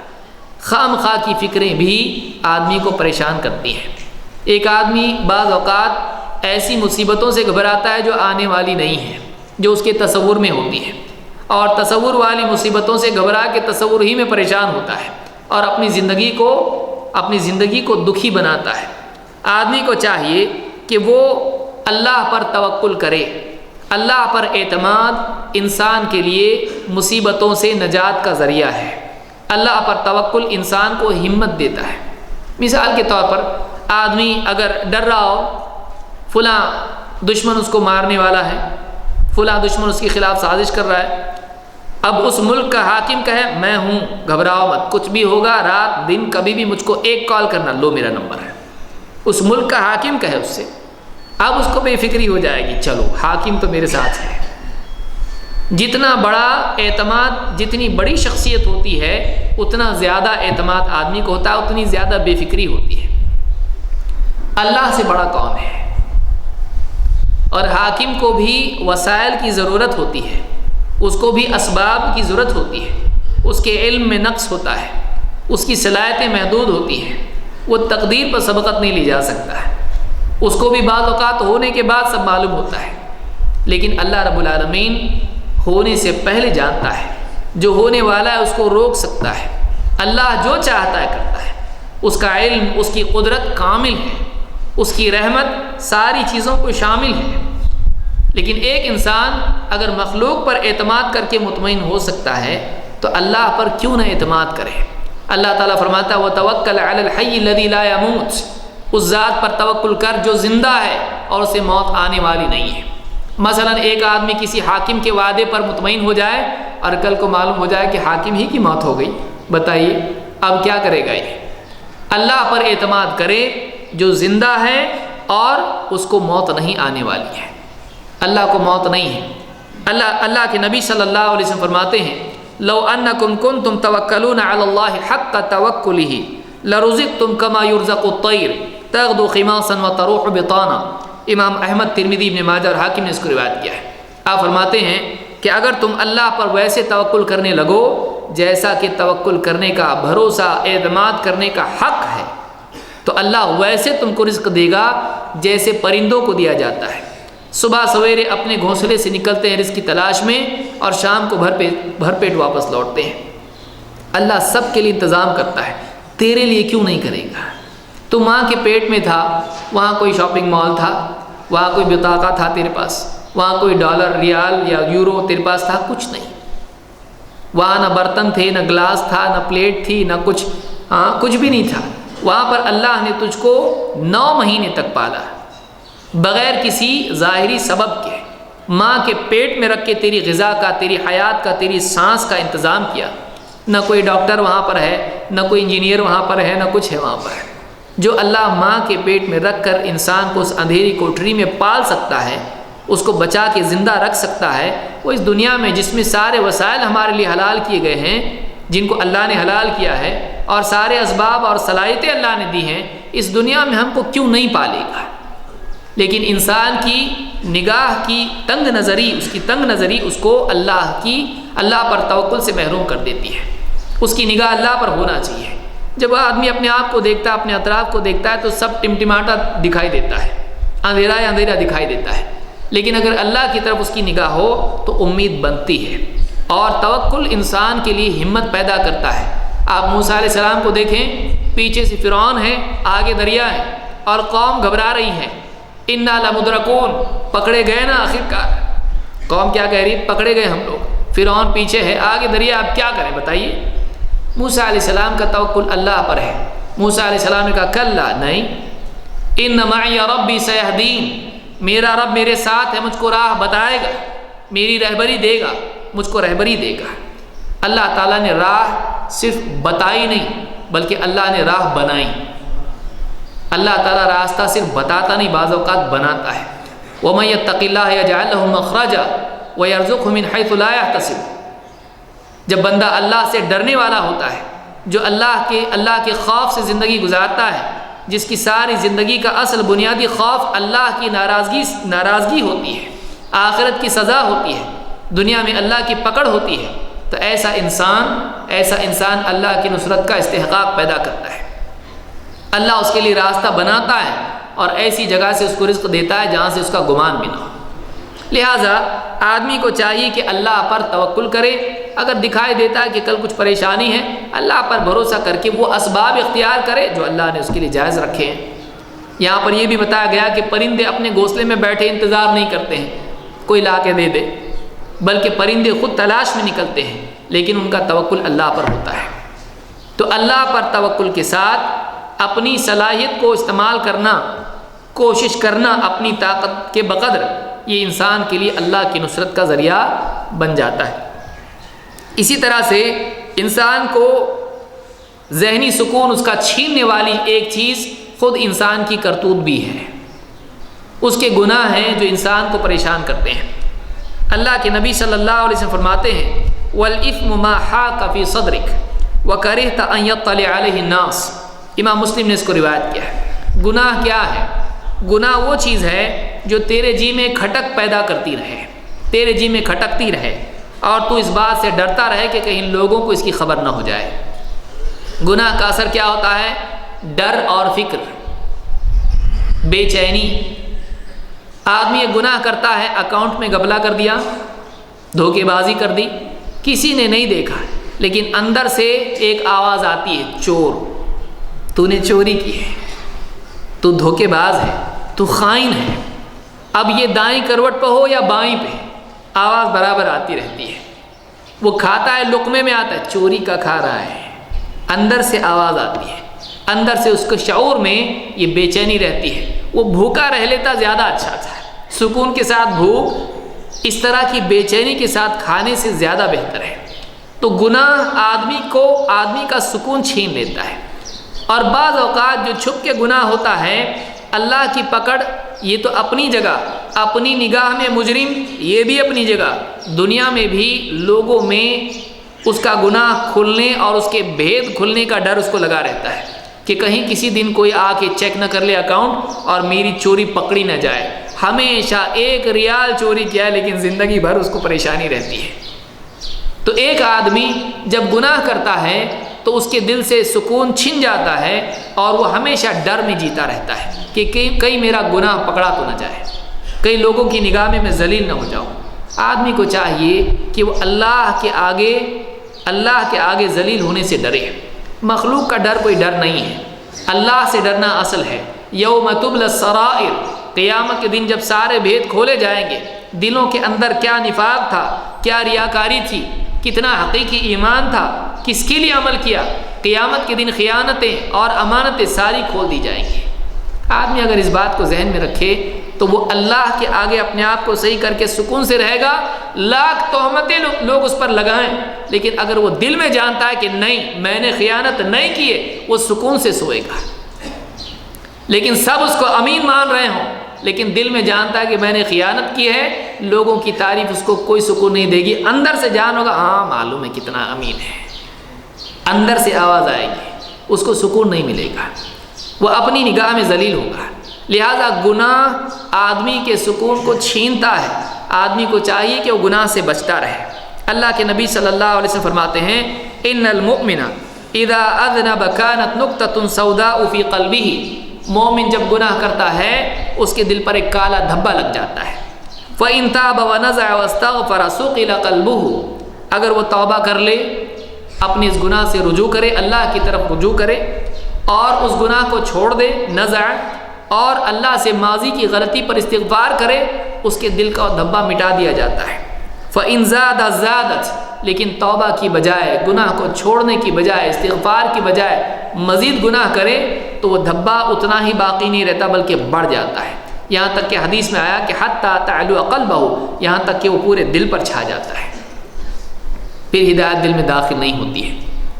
کلا بل ران علی قلوبہم ما کانوا یکسبون، ان کے دلوں پر زنگ لگ گیا ان کی کرتوت کی وجہ سے، لہٰذا دل بگڑتے ہیں اعمال کی وجہ سے۔ اس حدیث سے یہ بھی معلوم ہوتا ہے کہ بعض لوگ جو یہ کہتے ہیں بھائی ہم کتنے گناہ کریں ہمارا دل پاک ہے، ہمارا دل صحیح ہے، ہمارا دل صاف ہے۔ دل گناہ سے صاف نہیں رہتا ہے، گندا ہو جاتا ہے۔ ظاہری اعمال کا اثر باطن پر پڑتا ہے، باطن کا اثر اعمال میں نمایاں ہوتا ہے، اور یہ ایک دائرہ ہے یا ایک چکر ہے جو چلتا رہتا ہے۔ ایمان کی قوت اعمال میں نکھار پیدا کرتی ہے، اور اعمال میں خیر انسان کے ایمان کو مزید قوی کر دیتی ہے۔ اس طرح سے آدمی ایمان و اعمال میں ترقی کرتا رہتا ہے۔ لیکن اگر گناہ ہو تو یہ الٹا چکر ہو جاتا ہے کہ گناہ ایمان کو کمزور کرتا ہے، کمزور ایمان کے بعد گناہ آسان ہو جاتے ہیں، یا آدمی لڑکتا چلا جاتا ہے۔ اللہ ہم سب کی حفاظت فرمائے۔ تو ایک چیز یہ معلوم ہوئی کہ گناہوں کا اثر یہ ہوتا ہے کہ آدمی کا سکون اور چین چھن جاتا ہے، بے چینی دل میں پیدا ہوتی ہے۔ اسی طرح سے چھٹی چیز دنیا کی ہرس بھی ہے۔ دنیا کی ہرس آدمی کو بے چین کرتی ہے۔ اللہ کے نبی صلی اللہ علیہ وسلم فرماتے ہیں من کانت الآخرۃ ہمہ، من کانت الآخرۃ ہمہ جعل اللہ غناہ فی قلبہ، جس کی اصل فکر آخرت ہو، جس کی اصل فکر آخرت ہو، اللہ تعالیٰ اس کے دل کو غنی کر دیتا ہے۔ وجمع لہ شملہ، اور اس کے احوال کو جمع کر دیتا ہے، حالات اس کے درست کرتا بکھیرتا نہیں ہے۔ وَأَتَتْهُ الدُّنْيَا وَهِيَ رَاغِمَةٌ، اور دنیا اس کے پاس خود چل کے آتی ہے ذلت کے ساتھ، دنیا ذلیل ہو کے اس کے پاس آتی ہے، خود آتی ہے۔ مال و دولت، عہدے، عزت، سب کچھ چل کے خود اس کے پاس آتے ہیں۔ وَمَنْ كَانَتِ الدُّنْيَا هَمَّهُ جَعَلَ اللَّهُ فَقْرَهُ بَيْنَ عَيْنَيْهِ، اور جس کی فکر دنیا ہی دنیا ہو جائے تو پھر اللہ تعالیٰ اس کی نگاہوں کے سامنے فقیری رکھ دیتا ہے۔ وَفَرَّقَ عَلَيْهِ شَمْلَهُ، اس کے حالات کو بکھیر دیتا ہے۔ وَلَمْ يَأْتِهِ مِنَ الدُّنْيَا إِلَّا مَا قُدِّرَ لَهُ، اور اس کے پاس دنیا بس اتنی ہی آتی ہے جتنی اس کی تقدیر میں ہے۔ اس کو امام ترمذی نے روایت کیا ہے۔ یہاں پر یہ بتایا گیا کہ جس کی اصل فکر دنیا ہو، اللہ تعالیٰ اس کی نگاہ کے سامنے فقر رکھ دیتا ہے۔ وہ مالدار ہوتا ہے لیکن اس کو لگتا ہے میرا مال اگر گھٹ گیا تو، میری ضرورتیں زیادہ بڑھ گئیں تو، اور اس کے سامنے خرچ آنے شروع ہو جاتے ہیں، اس کے سامنے قرض دار اور نہ جانے کتنے لوگ آنے شروع ہو جاتے ہیں، اس کے سامنے چور کی فکر ہوتی ہے۔ آپ دیکھیں کتنے لوگ ہیں گھر کے باہر چوکیدار ہیں، گھر کا مالک ہے، رات کو کئی بار کھڑکی میں سے دیکھتا ہے چوکیدار سویا تو نہیں، تو اصل چوکیدار کون ہے؟ تھوڑی تھوڑی دیر میں وہ خراٹے لیتا ہے چوکیدار، لیکن مالک اس کی نگرانی کر رہا ہے۔ کیوں؟ اگر یہ سو گیا چور ڈاکو آ جائیں گے، میری تجوری لوٹ کے چلے جائیں گے۔ مال اس کے پاس ہے، اصل مال اس کے پاس ہے، اسی پر اس کا گزارا ہے، اور دل میں مال بیٹھا ہوا ہے، صرف تجوری میں نہیں ہے۔ اس کا مال صرف تجوری میں نہیں ہے، اس کی سوچ میں، اس کے دل میں، اس کے پورے وجود میں بھرا ہوا ہے مال مال مال۔ اور یہ مال ایک تو پہلے فکر تھی مال پانے کی، اب فکر ہو گئی کھونے کی۔ اس کو نہ پانے میں چین تھا نہ کھونے، اس کے پانے کے بعد چین ہے۔ پانے کے بعد ڈر ہوتا ہے کہیں لوگ قرض مانگنے تو نہیں آ جائیں گے، رشتہ دار کہیں مطالبہ تو نہیں کریں گے، اولاد غلط تو استعمال نہیں کرے گی، کہیں کم تو نہیں ہو رہا ہے، کہیں چور تو نہیں آئیں گے، کہیں ٹیکس والے تو نہیں آئیں گے۔ آدمی اسی میں اپنی زندگی میں بے چین رہتا ہے۔ کیوں؟ اس کا معبود مال ہے، اس کا اصل معبود، اس کا مالک مال ہے۔ وہ مال ہی کے اعتبار سے اپنی زندگی کا نقشہ بناتا ہے، وہ مال کو پانے کے اعتبار سے کوششیں کرتا ہے، اس کی ساری زندگی مال کے اطراف طواف کرتی ہے۔ تو ایسا جب آدمی ہو جاتا ہے تو اس کی نگاہوں کے سامنے فقر ہوتا ہے، مال کا کھونا اس کو دکھی کرتا ہے۔ اسی لیے بہت سارے مال والے کنجوس ہوتے ہیں اور غریب اس سے زیادہ سخی ہوتا ہے۔ مسجد کے باہر نکلے، غریب آدمی سخاوت سے فکر بھی نہیں ہوتی ہے، لیکن مالدار بہت ہی گن کے اپنے حساب سے دیتا ہے، اور دینے کے بعد پلٹ کے دیکھتا ہے کاش کے نہیں دیتا، کیوں دیا، زیادہ تو نہیں دیا، یہ فکر اس کو لائق ہوتی ہے۔ تو دنیا جس کے دل میں بسی ہو، اس کی نگاہوں میں فقر اللہ تعالیٰ بطور سزا کے ہوتا ہے۔ یہ اللہ کی دنیاوی سزا ہوتی ہے کہ تو نے مال کو مقصود بنایا، مال سے محرومی کا ڈر تیرے دل میں ہم ڈال دیں گے۔ یہ دنیاوی سزا ہے، یہ دنیاوی دلوں کی تنگی ہے جو دنیا میں ملتی ہے۔ من اعرض عن ذکری فإن له معیشة ضنکا، اس کی تفسیر میں ایک بنیاد ہے، لیکن ایک قبر کی تنگی بھی سلف نے اس کو ذکر کیا ہے۔ تو اس کو قبر میں بھی تنگی نصیب ہوتی ہے، جو اللہ کی یاد سے اعراض کرے، اللہ کی نصیحت قرآن سے منہ موڑے۔ تو یہ ایک چیز ہے جو ایک انسان کو دنیا کو مقصود بنانے کی وجہ سے دنیا میں بطور سزا ملتی ہے۔ اللہ کے نبی صلی اللہ علیہ وسلم فرماتے ہیں وَمَنْ كَانَ الْفَقْرُ فِي قَلْبِهِ فَلَا يُغْنِهِ مَا أُكْثِرَ لَهُ فِي الدُّنْيَا، جس کا فقر اس کے دل میں ہو جائے تو دنیا میں کتنا ہی کیوں نہ پالے اس کو کچھ فائدہ نہیں ہوتا ہے۔ وَإِنَّمَا يَضُرُّ نَفْسَهُ شُحُّهَا، اور آدمی کے دل کو اس کی لالچ نقصان دیتی ہے۔ آدمی کے دل کو اس کی نفس کو، اس کی شخصیت کو اس کی لالچ نقصان پہنچاتی ہے۔ اس کو امام نسائی نے روایت کیا ہے۔ اسی طرح سے آدمی کے سکون کو چھیننے والی چیزوں میں سے ایک چیز حسد بھی ہے، اور یہ ہر آدمی جانتا ہے کہ حسد خوشی اور حسد جمع نہیں ہوتے ہیں۔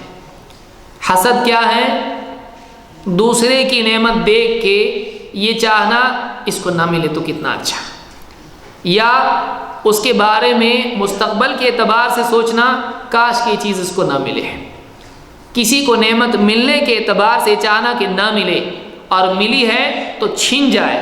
دوسرے کی نعمت کے تعلق سے یہ نیت، یہ چاہت رکھنا، اس کا نام حسد ہے، جس کو ہمارے بہت سارے لوگ جلن کہتے ہیں، جیلسی، انوی جس کو کہا جاتا ہے، کہ ایک انسان دوسرے کی نعمتیں دیکھ کے خود پریشان ہو، اس کو کیوں ملا؟ وہ یہ نہیں چاہتا ہے اللہ مجھ کو بھی دے، لیکن وہ کیا چاہتا ہے؟ اس کو نہ ملے، مجھے نہیں ملا چلے گا، اس کو نہیں ملنا چاہیے۔ تو یہ حسد ہے۔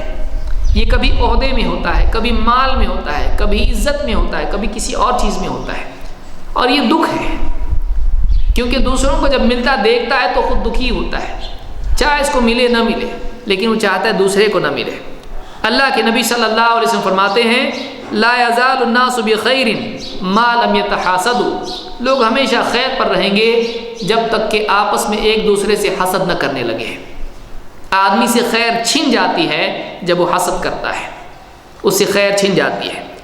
آدمی کو چاہیے کہ حسد کا علاج ایسے کرے کہ اس کی نگاہ پانے والے کی بجائے دینے والے پر ہو۔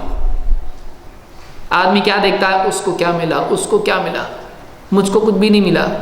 اب آدمی چاہتا ہے کہ اس کو نہیں ملنا چاہیے تھا۔ بعض اوقات گناہ گاروں کو ملتا ہے، سوچتا ہے اللہ اس کو دیا، مجھ کو نہیں دیا۔ تو آدمی دوسروں کو ملتا دیکھ کر ناراض ہوتا ہے، یہ اللہ تعالیٰ سے ناراضگی ہے، یہ اللہ کی تقدیر سے ناراضگی ہے۔ آدمی کو چاہیے کہ وہ اگر دوسروں کو پاتا ہوا دیکھے تو اللہ سے امید باندھے، یہ اللہ سے مانگنے والا بنے، کیونکہ اللہ دینے والا ہے، کسی کو ملتا ہے تو اللہ کے دینے سے ملتا ہے۔ لہٰذا یہ آدمی اللہ سے پانے کی امید رکھے یہ زیادہ بہتر ہے۔ اللہ تعالیٰ فرماتا ہے وَمَا بِكُم مِّن نِّعْمَةٍ فَمِنَ اللَّهِ، تمہارے پاس جو بھی نعمت ہوتی ہے، تم کو جو بھی نعمت ملی ہے وہ اللہ کی طرف سے ہے۔ تو اللہ نے وہ نعمتیں دی ہیں، لہٰذا ایک آدمی کسی دوسرے سے نعمت کے زائل ہونے کی تمنا کی بجائے خود نعمت پانے کی تمنا کیوں نہ کرے؟ اللہ تعالیٰ قرآن کریم میں فرماتا ہے اللہ یبسط الرزق لمن یشاء ویقدر، یہ اللہ ہے کہ جس کے لیے چاہتا ہے رزق کو پھیلا دیتا ہے اور جس کے لیے چاہتا ہے رزق کو تنگ کر دیتا ہے۔ وَفَرِحُوا بِالْحَيَاةِ الدُّنْيَا، اور لوگوں کا حال یہ ہے کہ دنیا ہی کی زندگی پر نازاں ہیں، دنیا ہی کی زندگی پر، دنیا کی نعمتوں پر فخر میں لگے ہوئے ہیں۔ وَمَا الْحَيَاةُ الدُّنْيَا فِي الْآخِرَةِ إِلَّا مَتَاعٌ، اور دنیا کی زندگی آخرت کے مقابلے میں چھوٹی سی پونجی کے سوا کچھ نہیں ہے۔ حسد کیوں ہوتا ہے؟ حسد اس لیے ہوتا ہے کہ دنیا کی زندگی ہی میں آدمی مگن ہو جاتا ہے، آخرت کو بھول جاتا ہے۔ آدمی کی نگاہ میں اگر یہ ہو کہ اللہ نے سب کو دیا مجھ کو نہیں دیا، کوئی بات نہیں، اللہ آخرت میں ہم کو دے گا انشاءاللہ۔ اللہ کے نبی صلی اللہ علیہ وسلم کے گھر میں حضرت عمر رضی اللہ عنہ گئے، دیکھا آپ صلی اللہ علیہ وسلم بغیر قمیص کے لیٹے ہوئے ہیں، بوریے پر لیٹے ہیں۔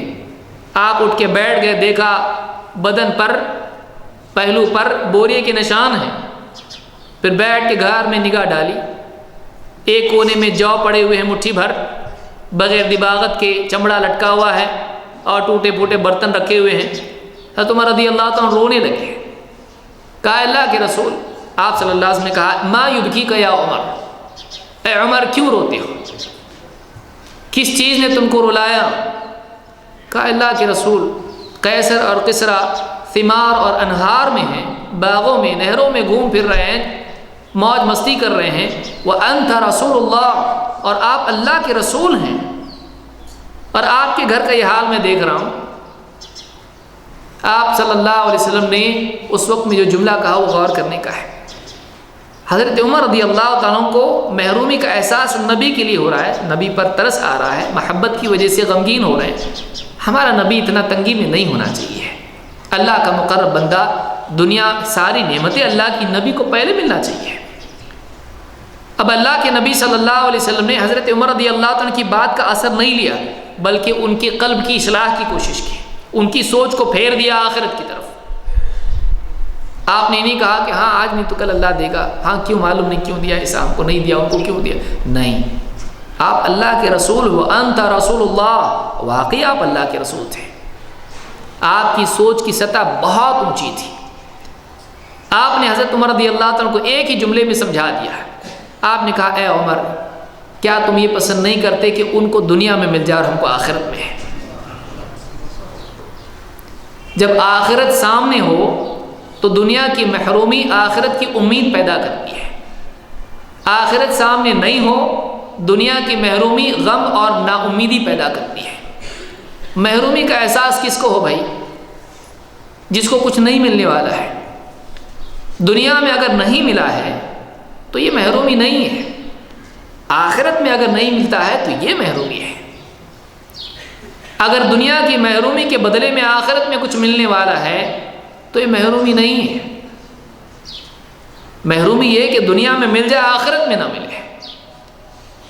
اگر ایک انسان کو اللہ تعالیٰ دنیا میں فقر و فاقے سے رکھے اور آخرت میں اس کو دے تو اللہ نے گھٹیا سے محروم کر کے اعلیٰ اس کو عطا کیا، فانی سے محروم رکھ کے اللہ رب العالمین نے اس کو باقی دے دیا۔ بتائیے یہ سودا سستا ہے؟ بہت قیمتی چیز ہے۔ لہٰذا اللہ کی جتنے نیک بندے ہوتے ہیں، انبیاء فقر و فاقے میں زندگی گزارتے ہیں۔ ایک آدمی حسد کیوں کرتا ہے؟ اس کی نگاہ میں دنیا دنیا دنیا ہوتی ہے، دنیا کا مال، دنیا کی زیب و زینت، دنیا کے عہدے، دنیا کی عزت۔ اگر ایک انسان آخرت میں پانے کی امید رکھے اور دنیا کی محرومی پر راضی ہو جائے، اللہ تعالیٰ اس سے بہتر آخرت میں اس کو دے گا اور دنیا میں اس کو سکون دے گا۔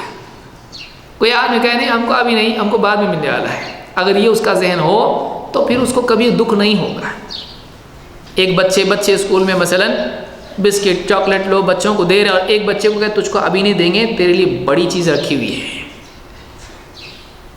ڈبہ بھر کے تیرے لیے ہے، وہ بچہ دوسرے اس کو دیکھتے ہیں دکھا کے کھاتے ہیں، وہ کہتا ہے ہاں کھاؤ کوئی بات نہیں، مجھ کو ٹیچر نے کہا تجھ کو بڑا ڈبہ دینے والے ہیں۔ ایک بچہ ٹیچر کی بات پر اتنا اعتماد کر کے خوش ہو سکتا ہے محرومی کے باوجود، ایک ایمان والا سمجھدار انسان اللہ کے وعدوں پر خوش نہیں ہو سکتا ہے۔ یہ ایمان کی کمزوری ہے جو ہم لوگوں کا حال دنیا کے محرومی پر اللہ سے شکایت والا بن جاتا ہے۔ اللہ ہم سب کی حفاظت فرمائے۔ اسی طرح سے بعض اوقات دنیا میں دوسروں کی سازشیں، نفرتیں، دشمنیاں، رشتہ داروں کی تکلیفیں، جاب پہ دوسروں کی سازشیں یا پڑوسیوں کے دکھ، یہ ساری چیزیں آدمی کو غمگین کرتی۔ کبھی کسی کو کوئی فاسق پڑوسی مل جاتا ہے کہ اس کو باہر ستاتا ہے، اس کے گھر کے باہر کچرا ڈال دیا، اس کی پارکنگ میں کچھ اور کر دیا، اس کی گاڑی کی ہوا نکال دی۔ کبھی جاب پہ کوئی ایسا آدمی ہوتا باس کو شکایت کر دی۔ اس طرح کے معاملات ہر ایک کو پیش آتے ہیں۔ آپ رشتہ دار کبھی ہوتے ہیں، بیٹی کا رشتہ اس نے کسی کو دیا، اس سے کہا مت لڑکی اچھی نہیں ہے۔ کبھی ایسے لوگ ہوتے ہیں جو لوگوں کی زندگی میں پریشانی کے دروازے کھولتے ہیں۔ آدمی کو کیا کرنا چاہیے؟ آدمی کو چاہیے کہ ایسے سلسلے میں وہ صبر اور تقوی کی روش اختیار کریں اور نتائج اور انجام کو اللہ کے حوالے کریں۔ اگر اس کے بس میں ہے اصلاح کی کوشش کرے، لیکن اگر ایسے لوگ ہیں جو اس کی اصلاح سے سدھرنے والے دکھائی نہیں دیتے ہیں تو معاملے کو اللہ کے حوالے کریں۔ اللہ تعالیٰ فرماتا وَإِن تَصْبِرُوا وَتَتَّقُوا لَا يَضُرُّكُمْ كَيْدُهُمْ شَيْئًا إِنَّ اللَّهَ بِمَا يَعْمَلُونَ مُحِيطٌ۔ اگر تم صبر کرتے رہو اور تقوی شعاری اختیار کرو تو ان کی چالیں تم کو کچھ نقصان نہیں پہنچائیں گی۔ اللہ تعالیٰ ان کی ساری سازشوں کا احاطہ کیے ہوئے ہیں، جو کچھ وہ کر رہے ہیں اللہ تعالیٰ ان تمام حرکتوں کا احاطہ کیے ہوئے ہیں۔ اس بات کا اطمینان رکھنا، بعض اوقات لوگ سوچتے ہیں معلوم نہیں کل کمپنی میں میرے خلاف کیا کرے گا، معلوم نہیں وہ میرے خلاف کیا سازش کر رہا ہے، کھانا کھا رہا ہے، لیٹا ہوا ہے، ہر وقت اپنے دشمن کے بارے میں سوچ رہا ہے۔ حالانکہ بعض اوقات دشمن کچھ بھی نہیں کر رہا ہوتا ہے، لیکن یہ فرضی طور پر اس کی حرکتیں اپنے ذہن میں تصور بنا بنا کے خود پریشان ہوتا رہتا ہے، تکلیف میں ہوتا ہے۔ اس کی وجہ سے بعض اوقات گھر میں بھی چڑچڑاپن پیدا ہو جاتا ہے اور ایسا آدمی بہت سی بیماریوں میں مبتلا ہو جاتا ہے اپنے دشمنوں کی وجہ سے۔ آدمی کو چاہیے کہ وہ یہ سوچے کہ جو بھی سازشیں چال بازیاں یہ کریں اللہ رب العالمین کے حوالے میں نے اپنے معاملے کو کر دیا، میں صحیح ہوں، اگر وہ غلط کریں گے اچھے کا انجام اچھا، برے کا برا۔ اور تاریخ آپ دیکھیں اللہ رب العالمین بری سازشوں سے اہل حق کی حفاظت کرتا ہے۔ تکلیفیں آتی ہیں لیکن اللہ تعالیٰ حق کو غالب کرتا ہے۔ لہٰذا ایک انسان کو چاہیے کہ وہ اللہ پر اعتماد کرتے ہوئے ان سازشوں کو اللہ کے حوالے کرے اور خود صبر کرے اور تقوی اللہ کی حدود کا لحاظ رکھے، وہ دشمنی میں حدیں پار نہ کرے، اللہ سے ناراض نہ ہو۔ اللہ تعالیٰ قرآن کریم میں فرماتا ہے وَلَا يَحِيقُ الْمَكْرُ السَّيِّئُ إِلَّا بِأَهْلِهِ۔ بری سازشیں اکثر ان مکر کرنے والوں ہی پر پڑتی ہیں۔ اکثر اوقات آدمی دوسروں کے لیے جو گڑھا کھودتا ہے خود اسی میں گرتا ہے۔ تاریخ کا مشاہدہ بھی یہ بتاتا ہے۔ اس لیے آدمی کو چاہیے کہ اللہ پر اعتماد کرے اور سازش کرنے والوں کو اللہ کے حوالے کر دے۔ کبھی ایسا بھی ہوتا ہے کہ آدمی خوش اخلاقی سے اس کو جیت بھی سکتا ہے۔ اللہ تعالیٰ فرماتا ہے وَلَا تَسْتَوِي الْحَسَنَةُ وَلَا السَّيِّئَةُ ادْفَعْ بِالَّتِي هِيَ أَحْسَنُ فَإِذَا الَّذِي بَيْنَكَ وَبَيْنَهُ عَدَاوَةٌ كَأَنَّهُ وَلِيٌّ حَمِيمٌ۔ بھلائی اور برائی برابر نہیں ہو سکتے۔ تم برائی کے بدلے برائی کو اس چیز سے دفع کرو جو اس کے مقابلے خیر والی ہو، اچھائی اس کے اندر ہو۔ برائی کے بدلے اچھا سلوک کرو۔ تم دیکھو گے کہ تمہارے اور جس کے درمیان دشمنی تھی وہ تمہارا قریبی دوست بن گیا ہے۔ اخلاق کے ذریعے سے دشمن کو دوست بنایا جا سکتا ہے۔ مثلا آپ کا ایک دم جگری دشمن ہے، کوئی کسر نہیں چھوڑتا آپ کو ستانے میں، اب وہ بیمار ہو گیا، اسپتال میں ایڈمٹ ہے، آپ گئے اور جا کے اس سے آپ ملے، یہ نہیں کہ جا کے کہا ہاں دیکھا کیسا ہوا، یہ نہیں، اب تو توبہ کرو، نہیں، جا کے آپ نے کہا کہ بھئی ایسا ایسا معلوم ہوا، اللہ تعالیٰ آپ کو شفا دے، تھوڑے پھل بھی آپ لے گئے اس کی مناسبت والے، اور اگر اس کا کچھ کام ہے گھر کا تو گھر والوں کی بھی مدد کر دی، گھر میں کھانا وانا بنا کے گھر والوں کو بھیج دیا۔ کسی کے گھر میں انتقال ہو گیا، کسی کا جاب چھوٹ گیا، پریشان ہے، آپ نے اس کو خود قرض دیا، اس کی مدد کی۔ اس کو جواب کہیں دلا دیا، آپ نے اس کی دشمنی کو قتل کر دیا ہے۔ اسلام یہ سکھاتا ہے کہ ہم لوگوں کی دشمنی کو توڑیں اپنے اخلاق کے ذریعے سے۔ آدمی کے اخلاق کی بہت بڑی طاقت ہوتی ہے، اخلاق کے ذریعے سے آپ ایک دشمن کو دوست بنا سکتے ہیں، اور بد اخلاقی اس کی نحوست سے ایک دوست بھی دشمن بن جاتا ہے۔ لہٰذا اخلاق کے ذریعے سے ایک آدمی دشمن کو دوست بنائے، اس کے ساتھ احسان کا سلوک کرے، صبر کے بغیر یہ چیز ممکن نہیں ہے۔ اسی لیے اللہ نے فرمایا کہ انہی لوگوں کو یہ چیز نصیب ہوتی ہے، وَمَا يَلَقَّاهَا إِلَّا الَّذِينَ صَبَرُوا، یہ صبر کرنے والوں کو نصیب ہوتی ہے۔ اپنے جذبات کو کنٹرول کرنا اور اصول کو فالو کرنا ہے، اصول کی روشنی میں عمل کرنا، جذبات کی روشنی میں نہیں۔ تو یہ بھی ایک چیز ہے جو آدمی اپنی پریشانیوں کو حل کر سکتا ہے۔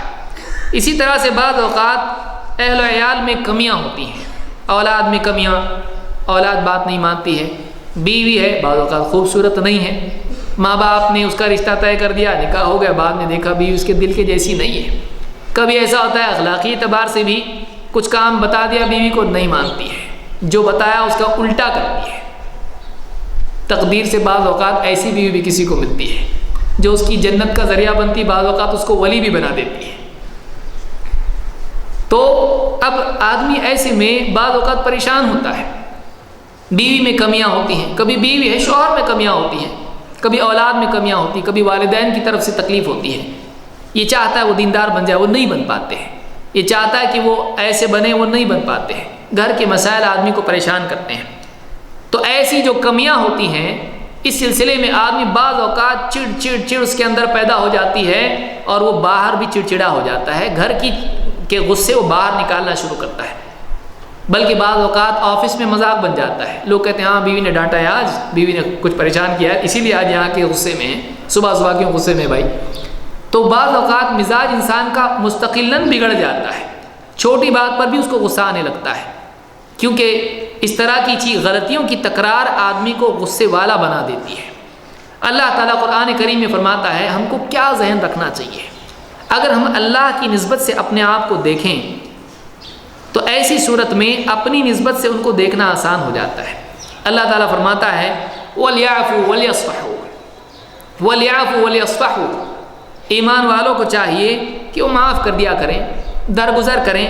أَلَا تُحِبُّونَ أَن يَغْفِرَ اللَّهُ لَكُمْ، کیا تم یہ پسند نہیں کرتے کہ اللہ تم کو معاف کرے؟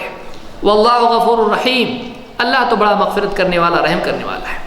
یعنی اگر تم اپنی نسبت سے ان کو دیکھ رہے ہو کہ تمہاری بات بیوی نہیں مانتی ہے، بیوی میں کچھ کمیاں ہیں، جب بھی کچھ کام کہو کوتاہی کرتی ہے، تو تم اس کی کوتاہی سے، اولاد کی کوتاہی سے ناراض ہو، تمہارے حقوق کو ادا نہیں کر رہے، تو تم یہ بھی دیکھو کہ کیا تم اللہ کا حق ادا کرتے ہو، اللہ کے احکام میں تم سے تقصیر نہیں ہوتی، تم سے کوتاہی نہیں ہوتی، تو پھر تم کیا چاہتے ہو؟ اللہ تم کو سزا دے، اللہ تم سے ناراض ہو؟ نہیں، تم یہ چاہتے ہو کہ تمہاری کمیوں کے باوجود اللہ تم کو معاف کر دے، تم کو قبول کر لے۔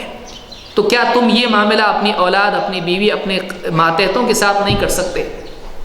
تم بھی ان کو معاف کرو، جیسے تم اللہ کے حکم اور اس کے حقوق کے سلسلے میں ناقص ہو، یہ بھی تمہارے حکم کے معاملے میں ناقص ہیں۔ اگر تم چاہتے ہو کہ اللہ تم کو معاف کرے، تم ان کو معاف کر دو۔ تو آدمی اس نیت سے ان سے درگزر کرے کہ یہ ناقص ہے میرے معاملے میں، میں ناقص ہوں اللہ کے معاملے میں، اگر میں ان کو معاف کر دوں اللہ مجھ کو معاف کر دے گا۔ میں ان کو جہنم میں تو نہیں ڈال سکتا، اللہ مجھ کو جہنم میں ڈال دے تو اگر میں ان کو دنیا کی سزا سے محروم کر دوں، بچا لوں، دنیا میں ان کے ساتھ برا سلوک نہیں کروں ان کی غلطی پر، اللہ مجھ کو جہنم سے بچا لے گا۔ اگر یہ ذہن میں ہو تو دوسروں کو معاف کرنا آسان ہوتا ہے۔ اللہ کی نسبت سے اپنی کوتاہیوں کا استحضار جس انسان کو ہو، اپنی نسبت سے کوتاہیوں پر معاف کرنا آسان ہو جاتا ہے۔ اسی طرح سے اللہ کے نبی صلی اللہ علیہ وسلم فرماتے ہیں لا یفرق مؤمن مؤمنہ ان کرہ منہا خلقا رضی منہا آخر، کوئی مومن مرد کسی مومنہ عورت سے نفرت نہ رکھے، بیوی سے، کوئی مومن اور مرد اپنی بیوی سے، مومنہ عورت سے نفرت نہ کرے اس کی کمیوں کی وجہ سے، کسی کی ناک چھوٹی، کسی کے کان بڑے، کسی کا کوئی معاملہ رنگ سانولا، کبھی کسی کا کچھ اور، زبان لمبی، کچھ نہ کچھ کمی اس میں ہو سکتی ہے بیوی میں۔ آپ نے فرمایا کہ اس کی وجہ سے اس سے نفرت نہ کرے۔ اگر اس میں ایک چیز ایسی ہے جو اس کو پسند نہیں، تو اس میں کوئی چیز ایسی ضرور ہوگی جو اس کو پسند آ جائے گی۔ اس سے معلوم یہ ہوتا ہے کہ ماتحتوں کی، ساتھ والوں کی، دوستوں کی، بیوی اولاد کی خوبیوں پر اگر آدمی نگاہ رکھے اور عیوب پر نگاہ نہ رکھے تو آدمی کو سکون لگتا ہے کہ ٹھیک ہے فلاں چیز نہیں کرتی لیکن بیمار پڑا تو برابر میرا خیال رکھتی ہے، ٹھیک ہے فلاں چیز میں کمی ہے لیکن فلاں چیز برابر کرتی ہے، اولاد کے بارے میں ٹھیک ہے یہ کمی ہے لیکن یہ بھلائی ہے اس میں۔ تو ایک آدمی اگر خوبیوں پر اپنے دوست، بیوی، بچے، احباب، رشتہ دار جو بھی ہیں ان کی خوبیوں پر اگر نگاہ رکھے تو ان کے ساتھ نبھاؤ آسان ہو جاتا ہے، اگر ان کے عیوب پر نگاہ رکھے تو پھر کسی کے ساتھ بھی آدمی نبھاؤ نہیں کر سکتا ہے، ہر ایک کا وہ دشمن بن جاتا ہے، ہر ایک سے بد اخلاقی اور شکایت پیدا ہو جاتی ہے۔ اسی طرح سے آخری چیز یہ کہ بہت سارے لوگ پریشان ہوتے ہیں جاب کی وجہ سے، اتنے سارے کام، آفس کا اوور ٹائم، اور یہ پروجیکٹ سامنے سر پر پروجیکٹ ہے اور کسی طرح سے اس کو پورا کرنا ہے، ایک کے بعد ایک آدمی کی زندگی میں سٹریس پیدا ہو جاتی ہے، ایک کے بعد ایک پروجیکٹ اور اس پر کام کرنا اور اس سے وہ نبھا نہیں پاتا ہے، اور یہ ڈر ہوتا ہے کہ کہیں جاب سے نکال نہ دیا جائے، اور زندگی میں اتنے ساری ذمہ داریاں آدمی کی ہوتی ہیں ان کو نبھا نہیں پاتا ہے، ایک گولڈن بیلنس جس کو آپ کہتے ہیں وہ آدمی پیدا نہیں کر پاتا ہے، یہ بھی آدمی کی زندگی میں بے چینی پیدا کرتی ہے۔ بہت سے لوگ کہتے ہیں اتنے سارے کام ہیں لیکن وقت نہیں ہے، اور ایک کام کرنے جاتا ہوں دوسرا رہ جاتا ہے، اور ہمیشہ لوگوں کے ساتھ تعلقات کی خرابی، دکھ اور پریشانی، ٹینشن اور فکریں آدمی کو لاحق ہوتی ہیں۔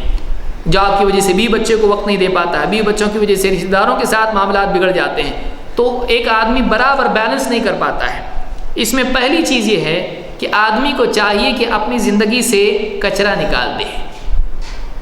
ہماری زندگی میں اوقات سب کو 24 گھنٹے ملتے ہیں، چاہے وہ فقیر ہو، چاہے وہ ملینئر ہو، چاہے وہ امام صاحب ہو یا مقتدی ہو، سب کو اللہ برابر وقت دیتا ہے، لیکن لوگ اس کو استعمال صحیح نہیں کرتے ہیں۔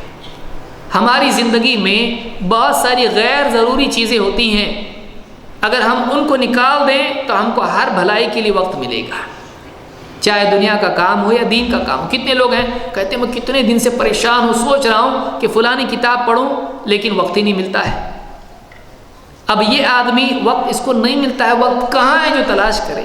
وقت ہر وقت ہمارے پاس ہے، اس کو تلاش کرنے کی ضرورت نہیں، لیکن تیرے پاس اتنی غیر ضروری چیزیں ہیں کہ تو ان کو چھوڑنے کے لیے تیار نہیں ہے، تو واٹس ایپ چھوڑنے کے لیے تیار نہیں، تو فیس بک چھوڑنے کے لیے تیار نہیں، تو گوگل اور ٹویٹر اور نہ جانے کتنی چیزیں ہیں انہی میں تیرا سارا وقت نکل جاتا ہے۔ ایک ویب سائٹ پہ ایک چیز ڈھونڈنے کے لیے نکلتا ہے، ایک لنک سے دوسری لنک، دوسری سے تیسری لنک، یاد نہیں ہوتا میں کیا مسئلہ ڈھونڈنے کے لیے آیا تھا۔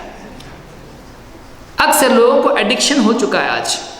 اب اس کی وجہ سے کیا ہوتا ہے، ضروری چیزوں کے لیے وقت نہیں اور ساری چیزیں ادھوری۔ اب جب چیزیں ادھوری رہتے رہتے ڈیڈ لائن آ جاتا ہے تب ٹینشن آتا ہے۔ بہت سے بچے یا کالج کے اسٹوڈنٹ یا یونیورسٹی کے پڑھنے والے سال بھر وقت ضائع کرتے ہیں کھیل کود میں، تماشوں میں، یہاں وہاں کھانے پینے اور موج مستی میں، اور جب امتحان قریب آتے ہیں پھر ٹینشن آنا شروع ہوتا ہے، میں نے کچھ بھی پڑھائی نہیں کی۔ تو نے اپنے اوقات کو ضائع کیا ہے، اگر تو اوقات کو صحیح استعمال کرتا تو یہ نوبت نہیں آتی ہے۔ لہٰذا اللہ کے نبی صلی اللہ علیہ وسلم نے ایک حدیث میں زندگی کا ایک بہت اچھا اصول بیان کیا ہے جو کامیابی کے لیے بنیادی ہے۔ آپ نے فرمایا من حسن اسلام المرء ترکہ ما لا یعنی، آدمی کے اسلام کی خوبی یہ ہے کہ وہ لا یعنی چیزوں کو چھوڑ دے، ایسی چیزیں جن سے اس کا کوئی واسطہ نہیں، ایسی چیزیں جن سے اس کا کوئی واسطہ نہیں۔ آج آپ دیکھیں دو آدمی اگر لڑ رہے ہو راستے پر تو بہت سے لوگ گاڑی روک کے دیکھیں گے ان کو کیا ہو رہا ہے، کچھ تھوڑا اور ہونا چاہیے، ان کی تمنا بھی اندر سے ہوتی ہے۔ اگر موٹا موٹا ہلکا پھلکا جھگڑا تو کیا جھگڑا ہے، چلو نکل گئے، ان کو مزہ نہیں آتا ہے۔ اس کا کوئی لینا دینا نہیں ہے، نہ یہ اس کا رشتہ دار، نہ یہ اس کا دشمن، نہ جان نہ پہچان نہ نام معلوم، لیکن تجسس کتنا ہے کہ ہوتا کیا ذرا دیکھیں یہاں پہ۔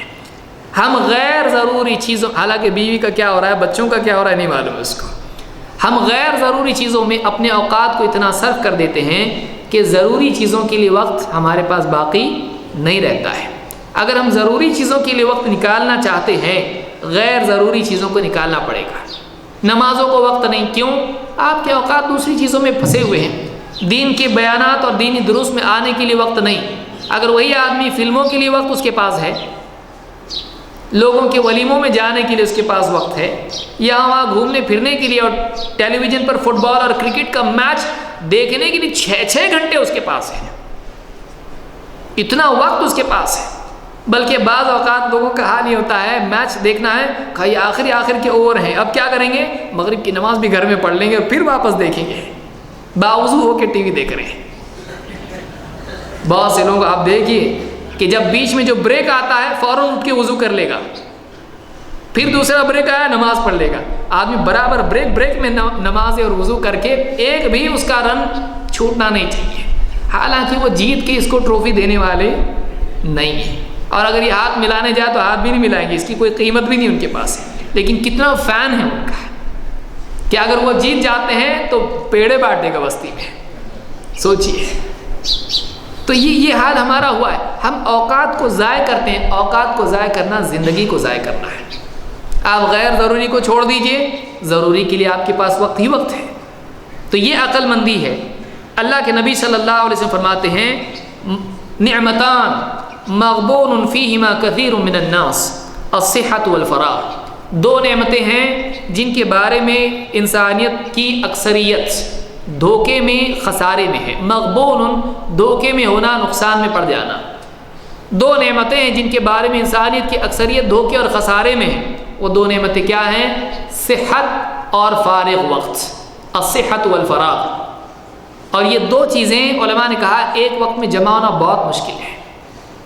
آدمی کے پاس صحت ہوتی ہے لیکن وہ بزی ہوتا ہے، لیکن جب وقت ملتا ہے تو صحت ساتھ چھوڑ دیتی ہے، بڑھاپے میں ریٹائر ہو گیا آپ۔ تو ایک آدمی کے پاس صحت اور فراغت دونوں جمع ہوں، اس کو وہ غلط کام میں لگا دے، اس سے زیادہ نادان کوئی نہیں ہے، اس سے زیادہ نادان کوئی نہیں۔ جو آدمی سیزن میں سو جائے اور تجارت میں فائدہ نہ اٹھائے، یہ بیوقوف اور نادان ہے۔ لہذا آدمی کو چاہیے کہ اپنے وقت کی قدر کرے اور اپنی صحت کے ایام میں خیر کے لیے کچھ سمیٹ لے، اور غیر ضروری چیزیں اپنی زندگی سے نکال دے تاکہ اس کے صحیح کام صحیح وقت پر ہوں۔ اور بہت سارے لوگ ایسی ذمہ داریاں لے لیتے ہیں جو نبھا نہیں پاتے اور بعد میں ٹینشن ہوتا ہے۔ کوئی بھی آدمی کہے آپ یہ کریں گے، ذمہ داری لے، انشاءاللہ ضرور کریں گے، دوسرے نے کہا ہاں انشاءاللہ کریں گے، اب ایک کے بعد ایک سب کی ذمہ داری، سب سے وعدے کر لیے، اب پورے نہیں کر پاتے اور ٹینشن ہوتا ہے کہ میں نے فلاں سے وعدہ کیا، پورا نہیں کروں گا، نقصان ہو جائے گا۔ آدمی اتنی ہی ذمہ داری لے جتنی وہ نبھا سکتا ہے۔ اللہ کے نبی صلی اللہ علیہ وسلم نے فرمایا کہ آپ مسجد میں گئے، آپ نے دیکھا رسی لٹکی ہوئی ہے، آپ نے پوچھا کس کی ہے؟ کہا گیا کہ فلاں بنت فلاں کی ہے۔ آپ نے کہا خذوا من العمل ما تطيقون فإن اللہ، آپ نے فرمایا کہ ما علیکم ما تطيقون، علیکم ما تطيقون من الاعمال فإن اللہ لا يمل حتى تملون۔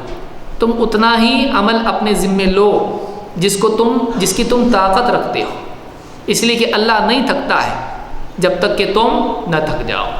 یہ بطور بدل کہا گیا ہے۔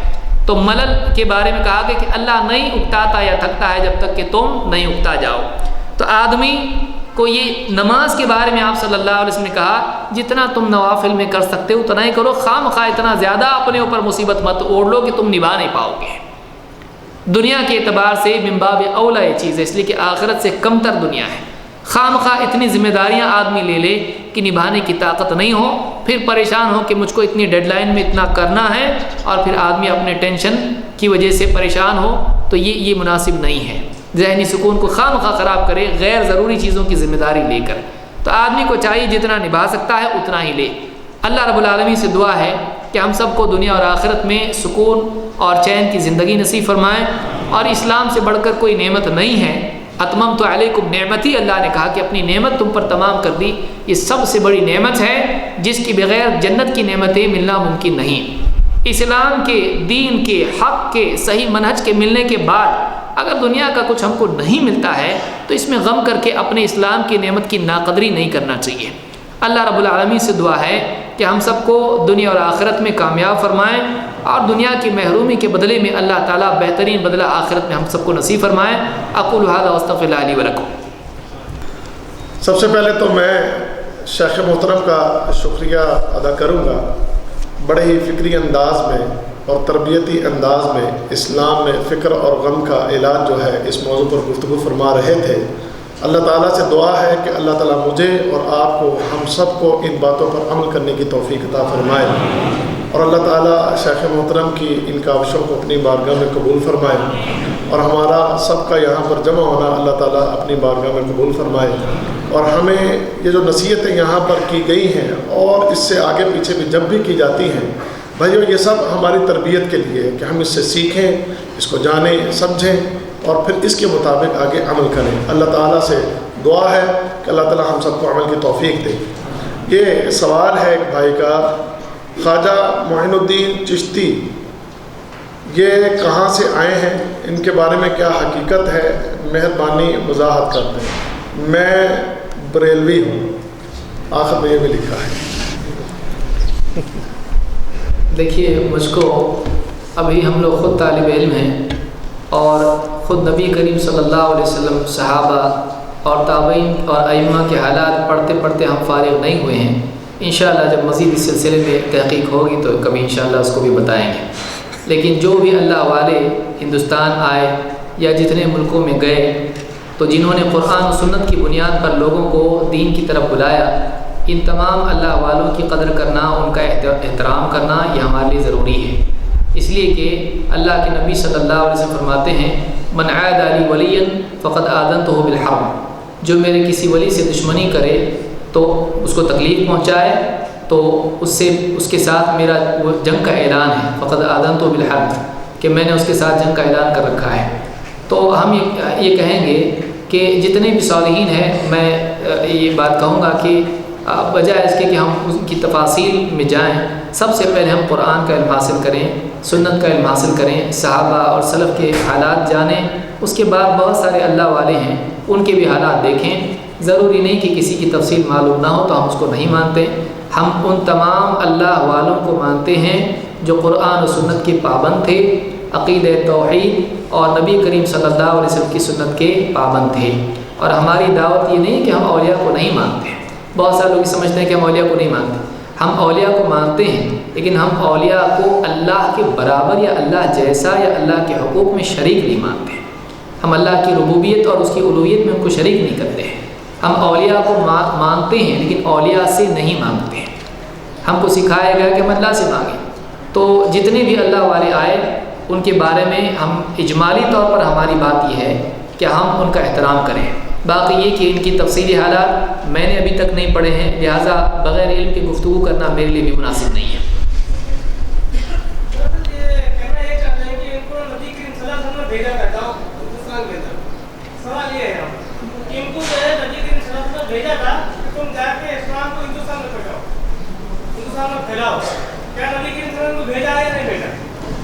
دیکھیے، جہاں تک کہ اللہ کے نبی صلی اللہ علیہ وسلم اور صحابہ کی سیرت ہے، اس میں کہیں بھی اس طرح کا کوئی واقعہ ہم کو نہیں ملتا ہے، اور یہ ان کے درمیان میں بہت بڑا فاصلہ ہے، دونوں کے درمیان اللہ کے نبی صلی اللہ علیہ وسلم اور ان کے درمیان بہت بڑا فاصلہ ہے۔ تو یہ کہنا تاریخ سے لا علمی ہوگی، یہ مناسب نہیں ہوگا۔ جزاکم اللہ خیر۔ اب وقت کافی ہو رہا ہے کیونکہ جانتے ہیں ہم کہ اس کے بعد پھر عصر کا ٹائم ہونے والا ہے، بہت سے بھائیوں کی عصر کے بعد ڈیوٹی ہوتی ہے۔ میں آخر میں ایک مرتبہ پھر شکریہ ادا کروں گا شیخ محترم کا، اور اس کے ساتھ ساتھ دیگر مشائخ جو تشریف لائے ہیں، خاص کر فضیلت الشیخ مقصود الحسن فیضی حفظہ اللہ تعالیٰ کہ انہوں نے اس محفل کو رونق بخشی ہے۔ اللہ تعالیٰ ہم سب کی اس حاضری کو اپنی بارگاہ میں قبول فرمائے۔ آئندہ جمعہ پھر ملاقات ہوگی، اجازت چاہتے ہیں آپ سے۔ السلام علیکم ورحمۃ اللہ وبرکاتہ۔ ایک بھائی نے کہا تھا دعا کیجیے، میرے ماموں وفات پا گئے ہیں، تو دعا کیجیے اللہ تعالیٰ ان کی مغفرت فرمائے، اور اس کے علاوہ بھی جتنے مومن مسلمان اس دنیا سے رخصت ہوئے اللہ تعالیٰ ان سب کی مغفرت فرمائے، جو بیمار ہیں اللہ تعالیٰ ان سب کو شفا کاملہ عطا فرمائے۔ سبحانک اللہم و بحمدک، اشہد ان لا الہ الا انت، استغفرک و اتوب الیک۔